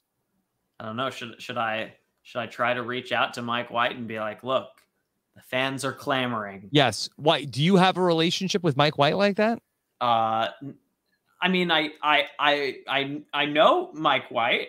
Look at you. I would like to say that we're friends. I think. Look at you. Wow. Yeah. I don't know. I mean, it's not like I've met him like once or twice. Because I was really good friends with Angelina before she went on That's Survivor. True. Yes. So I met Mike through Angelina. I got to spend a bit of time with the David vs. Goliath cast, and they are awesome. I love that group of people. Yeah. So I got to know some of them better through Angelina, so that was cool. Did you hear the story about how that they were going to go all in on the fire tokens, and Mike White said, "Is this fun?" Yeah, I did hear that. Yeah. That's when I say like Jeff doesn't have a relationship with contestants.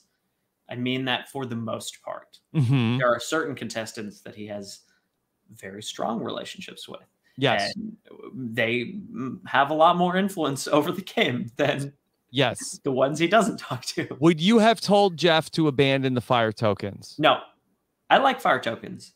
Yes. I think fire tokens are fun. I think that the way that they were done in season 40 left something to be desired because they just were stupid inside the game. Like they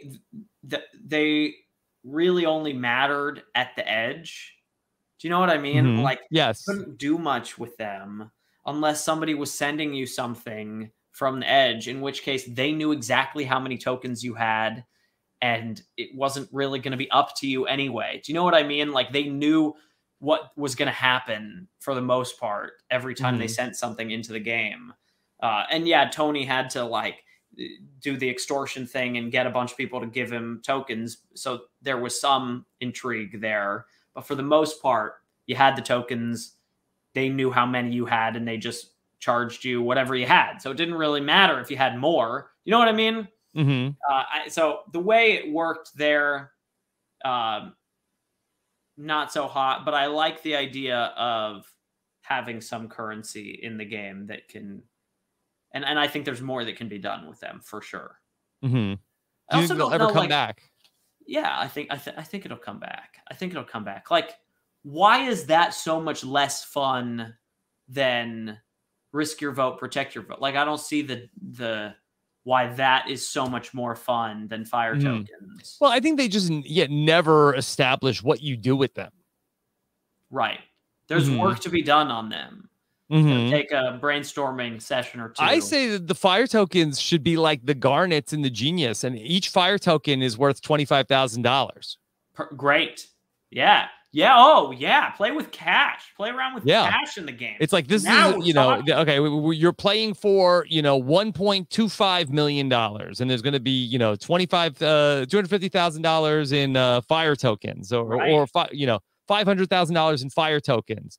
And it's like, okay, well, like, hey, we vote for this person. I'll give you my fire token, but you only cash out if you win or make the final three. I got to work that part out. No, how about you keep half and you redistribute half. Okay, like when you get like a bounty in a poker tournament. Okay, so when you get voted out, you keep half the money you have in fire tokens. Half of the garnets or the fire tokens that you've collected, you get to cash out that, and then the other half you have to put back into the game. They say you can't take it with you, but you could take half. I think that's great. Figured it out. And what if that just replaced Mike White? What if that just replaced prizes?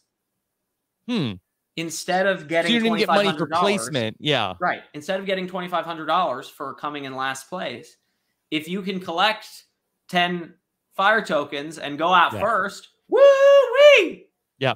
I think you got to give these people something. I don't think you could say like, well, you lost all your fire tokens, so you would get nothing. Yeah, I mean, there's got to be a minimum, like $2,500 or whatever, plus $10,000 for the reunion. But like, you only add to that if you leave the game with fire tokens, and that's super interesting, because now it's like, how bad do you want to win? And they all, you know, like, who always asks, like Dalton Ross or whatever, like, would you rather go out first and win $1 million, or would you rather win the game and make no money? Now we're going to put that to the test. Yeah, that's a real question that he asks. Somebody asked that. I would rather go out first and get $1 million. I think it's Dalton. I'm pretty sure it's Dalton. Yeah. This is like the Big Jeff version of would you rather win and be loved? Yeah. You would rather, well, would you have said that if you had never played before? I mean, $1 million is, I mean, yeah. I mean, I guess you would know more than me. But I feel like that's a, you know, a pretty hefty prize. Of like, I mean, would you rather, I guess, like, would you rather, like, I think the better question might be, would you rather be the first person off and get $100,000, or be the runner up and get nothing?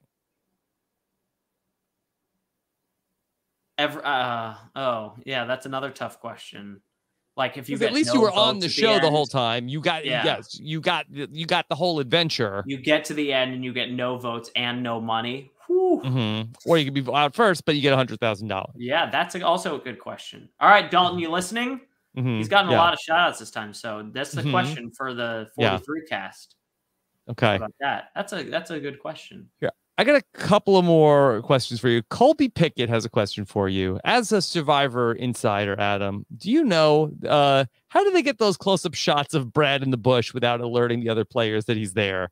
I had the same thought watching Winners at War when they would show Tony's face close up in the spy nest. Are they reenacted? Do they do pickups? Have they ever done pickups? Yes, I think so. Or yes, definitely. But I think it's really rare.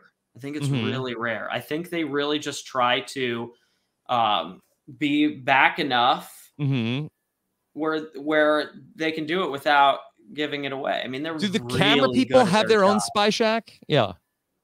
No, they do at Tribal Council. This blew me away. I had absolutely no idea.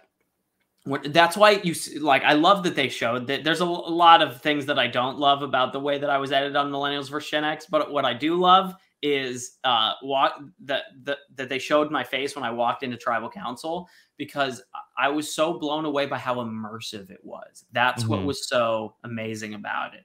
I always thought that you would be able to see the line of cameras, and you don't. They hide cameras at Tribal Council. Yeah. And so that when you look around, if you look really carefully, you can see the little thing peeking out, but you don't see the people. They're all hidden behind the structures. And it is so immersive. And they do that on purpose to make you feel in it, so that that fourth wall in the game isn't broken, right? That you forget that you're on a TV show and you think, we're actually killing somebody here. Oh my God. This is a tribe. This is the tribe. The tribe's council is coming together to cull a member from the herd. Wow. Brutal. Yeah. That's what it feels like. You made it very dramatic.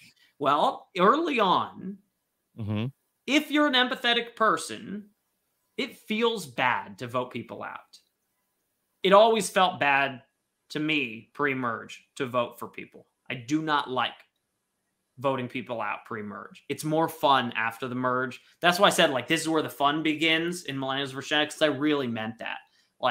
At Tribal Council, now we're playing a game. Everyone's has had their shot. Everyone's made the merge. It's the fight to the finish now. But when somebody's going out first and you feel like they haven't really gotten a chance to play, or they haven't done anything wrong, and yet you have to vote them anyway, it hurts. It doesn't feel good, because I know what it would feel like to be on the other side, and it would hurt a lot. I was so mortified the first night of Winners at War, because I was like, first of all, I did not know that the Edge was coming back. I did not think that it was coming back. I thought this twist was not liked by the fans. They wouldn't dare do this on. I wasn't thinking. I should have known that they weren't going to let Winners go home. You weren't one of the people that they ran it by before the season started. What do you think, Rob? Of course not. I never even spoke to Jeff before season 40. Not at all. A lot of people got called by Jeff saying, we want you to come back or whatever. Right. So I know my place. I know where I fit in the hierarchy. But at the top, baby. Yeah, top 5, baby. Top 5, baby. But I was absolutely mortified that I was going to be the first person voted out, and that I was going to go and live on the edge for 35 days or whatever. Yeah. And I was like, this is absolute worst case scenario. This is so terrifying and scary. And I did not sleep for 1 second that night. Not just because I was like, this is not happening, but also because I was looking for any possible in to not go home. And I was waiting for somebody to make a mistake and to go wake up in the middle of the night and go off with their secret alliance. And I was like, I gotta catch somebody doing something. And I wanted to talk to Rob, because I knew, I was like, if anybody can get me out of this, I'm going to pledge my undying loyalty to this man, and he will move mountains to save me, because that's the kind of player that he is. If he's willing to say what he thinks should happen. And I was like, if I have somebody like that in my corner, I'll be able to get out of this. And that's exactly, nobody got up. I was amazed. I was like, really? Like, don't you guys have secret alliances that you came into this game with that you need to check in with in the middle of the night? Isn't that what happens here? Apparently not. Yeah. But I did. The moment Rob got up to go pee, I was like, because he said earlier, he was like, if you want to talk, hey, talk to give me a second. Yeah. Yeah. Talk to me at night. Yeah. It was like office hours. Find me later. Find me later. So I waited all night for him to open his eyes for even a second. And I think it took like 6-7 hours. I don't know. It took a long time. Wow. But I was like, I'm not going out first. It is not happening here.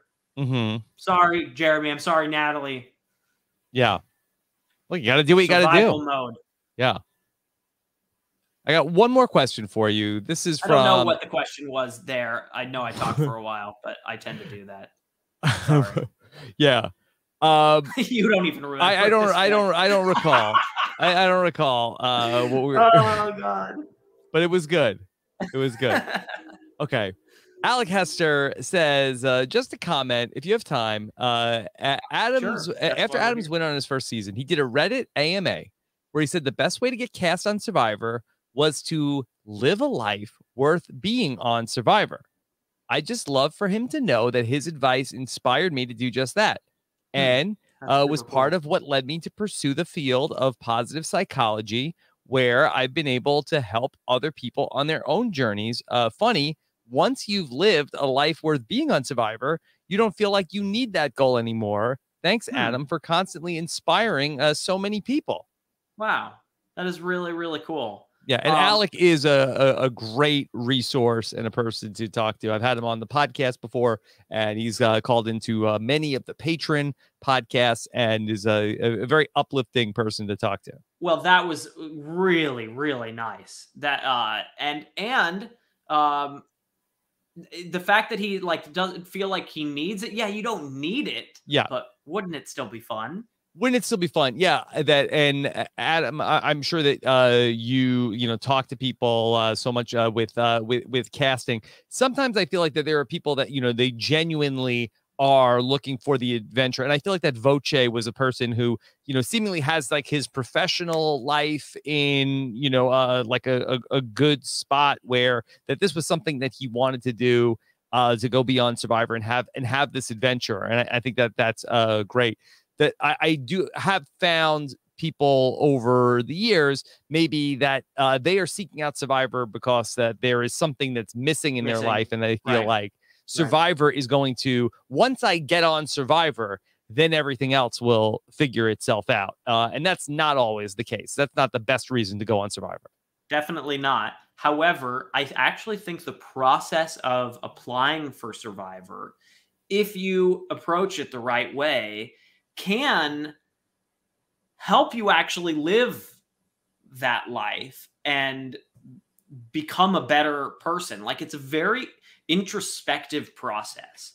Like when you're thinking about what is like the story of me and my life and what matters to me and what's important. Sometimes it takes digging into your past and your beliefs to answer some of those questions.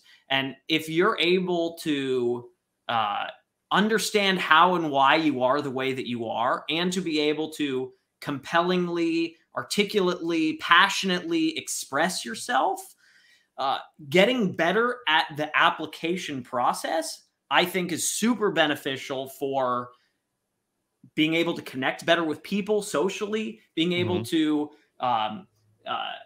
stand your ground at work and have people like follow you and listen to you. It's actually a really, I think, good process for figuring yourself and your life out. And if you can do that, you're going to have a much better shot of actually getting on the show as well. I know that's something that you work on with people as a casting consultant.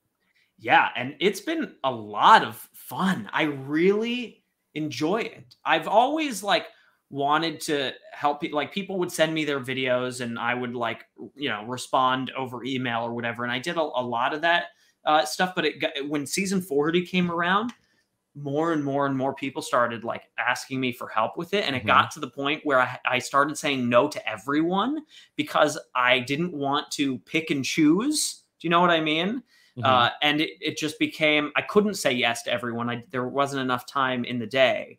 Now I have a business for it, and it's a way to certainly weed down the numbers of how many people are going to ask for it. Because now if you have to pay a little bit, like, you have to really want to do it. But I get to now really dive deep with people on an individual basis and spend a lot of time with them looking at the video and figuring out, like, what is the story here? And sometimes people need an outside perspective to see what is unique and interesting about them. And I'm not, like, telling anybody I'm not creating any characters with people. Right. Like, I'm not telling them to lie about themselves or make up things. It's really just, let's find the pieces of you that make you different from the people that you work with. Like, all the time you hear people saying, like, as a lawyer, like, I have to be able to convince a jury of peers to listen to me. Or as a teacher, I have to be able to get a classroom of rowdy kids under control. And if I can do that, I can handle anybody at Survivor. Well, that's fine if you're trying to get a lawyer or a teacher on the show, but it doesn't say anything about how you are as a teacher, your style in your job. And that will then that will show your style on the island as well. If you can show, you know, and so that's what's really fun to work with people on, is, like, to figure out how they are unique and different within their world. Yeah, it's really fun. It's like a branding exercise that a company would do. Totally. Of, like, you know, this is exactly what we're offering to our, you know, consumers, and this is who we are. This is who we aren't, and you're, you know, helping people do that to, you know, have them be like make a case to these casting directors and to speak with purpose. Why does this matter? What does it show about the type of person that I am, the way that I think, how I'm going to get along or not get along with different kinds of people? Like, when people in life, people do this all the time. They do sequential storytelling. This happened, and this happened, and this happened, and this happened. And it's so much detail, and none of it matters. But if you can say, this happened, and this is what I think about it, and really express yourself like that, I think it's a good skill for life. It's definitely going to help you get on Survivor. And I think it's probably, hopefully, in the long term, going to be good for the show too, because if some of these people get on the show, they're going to be ready to deliver in confessional with what, not just what is happening, but what do they think about what's happening, and really express themselves. That's really what it's about. Are you seeing new people? Yeah, definitely. Absolutely. And now there has never been a better time to be a fan applying for Survivor. Casting has changed in the last few years. They have made changes to their process. They have made changes to what they're looking for. And across the board, the people getting cast on the show are fans. So you don't have to be a supermodel that gets discovered at a taco stand or at Chipotle anymore. There are more spaces for people like you and me that are big fans that want a shot. I don't think I'm like some massive character. Like, I don't think that I think you are. Well, thanks. But I feel like I'm a good speaker, but my personality is not that outrageous. Like, I think that there's more room for people who maybe they're not like Coach. Coaches are a dime a dozen, right? But you don't have to be, the coach. Yeah. The coach is a dime a dozen. But you don't have to have that kind of magnetic, like, incredible personality to be a great storyteller and to have a shot. Yeah. And so where do people go? Shot, where do people go if they want to work with you? My website, adamklein.com/casting. People message me on Twitter and Instagram all the time, and I am terrible with my DMs. Like it's not a good system for me. So reach out to me via my website. And that goes to my email. And then I will always respond to, casting stuff on there. Yeah. So wow. AdamKlein.com is very impressive. Thanks. Yeah. And then, so it's AdamKlein.com/casting has all the casting stuff. Boom. Yeah. Okay. If you ever want to do a giveaway on your show, Rob, what would we give away? I'll give away a session. Yeah, to who? Is it a contest? What are they? No, I don't know. Whatever. If you ever need giveaway prizes or something. Oh, we can have a prize. Maybe we'll come up with something, and that's the prize. Okay, great. Okay, well let's not just come up with it right now. Okay, let's think later. about this. Yeah, give us the ideas. Let me know the ideas for the Adam Klein prize. I'm doing like there's a website called tribal-council.com, which is like a fantasy game or whatever that I won as I was on Survivor. Like I won I was number one in the whole site. What's that? Because you had all the spoilers.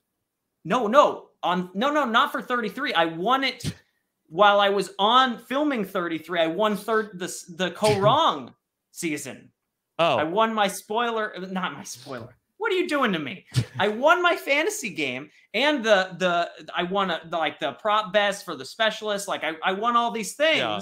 And so now I'm doing a prize on there. If you beat me on there, then I'm doing a giveaway as well. Okay. Well, Adam, this was so much fun. I think that you're just one of the easiest people to talk to. You have so many great stories from your experience, and I can't thank you enough for when you come on and spend time with me. Well, I love it. I love this season. I love this cast. I feel like I didn't talk about enough of the actual players. There's so many great players that we didn't even get a chance to talk about. I guess that happens early on in the season. But I'm really excited about this cast and this group and this season. And I love that I'm unspoiled.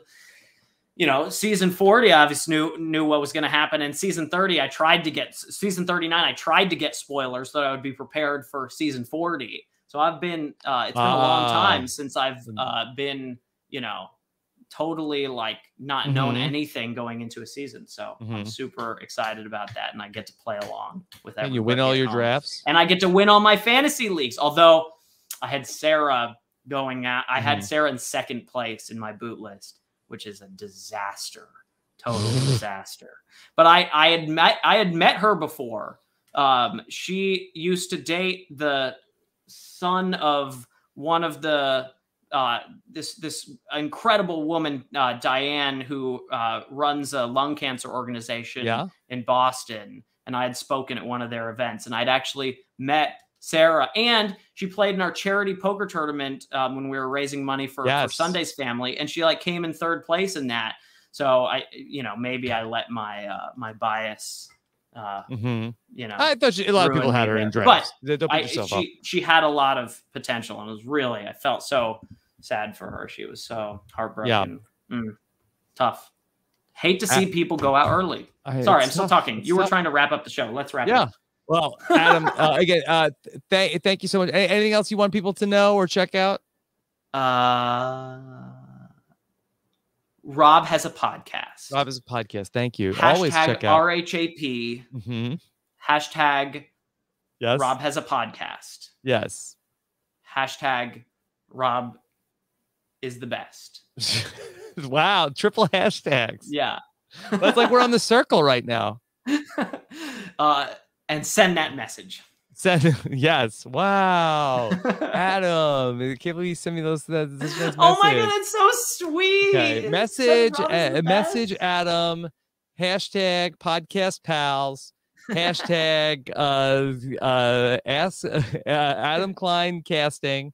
Hashtag great podcast. But no, in all seriousness, thank you again, Adam. And I always appreciate you making time for me, because it's always such a thrill. Anytime, always. I love it. Okay. And for those of you who are watching us here on the video, thank you for enjoying this. Make sure you check out the rest of our podcasts over at robhasawebsite.com or subscribe at robhasawebsite.com/subscribe. Take care, everybody.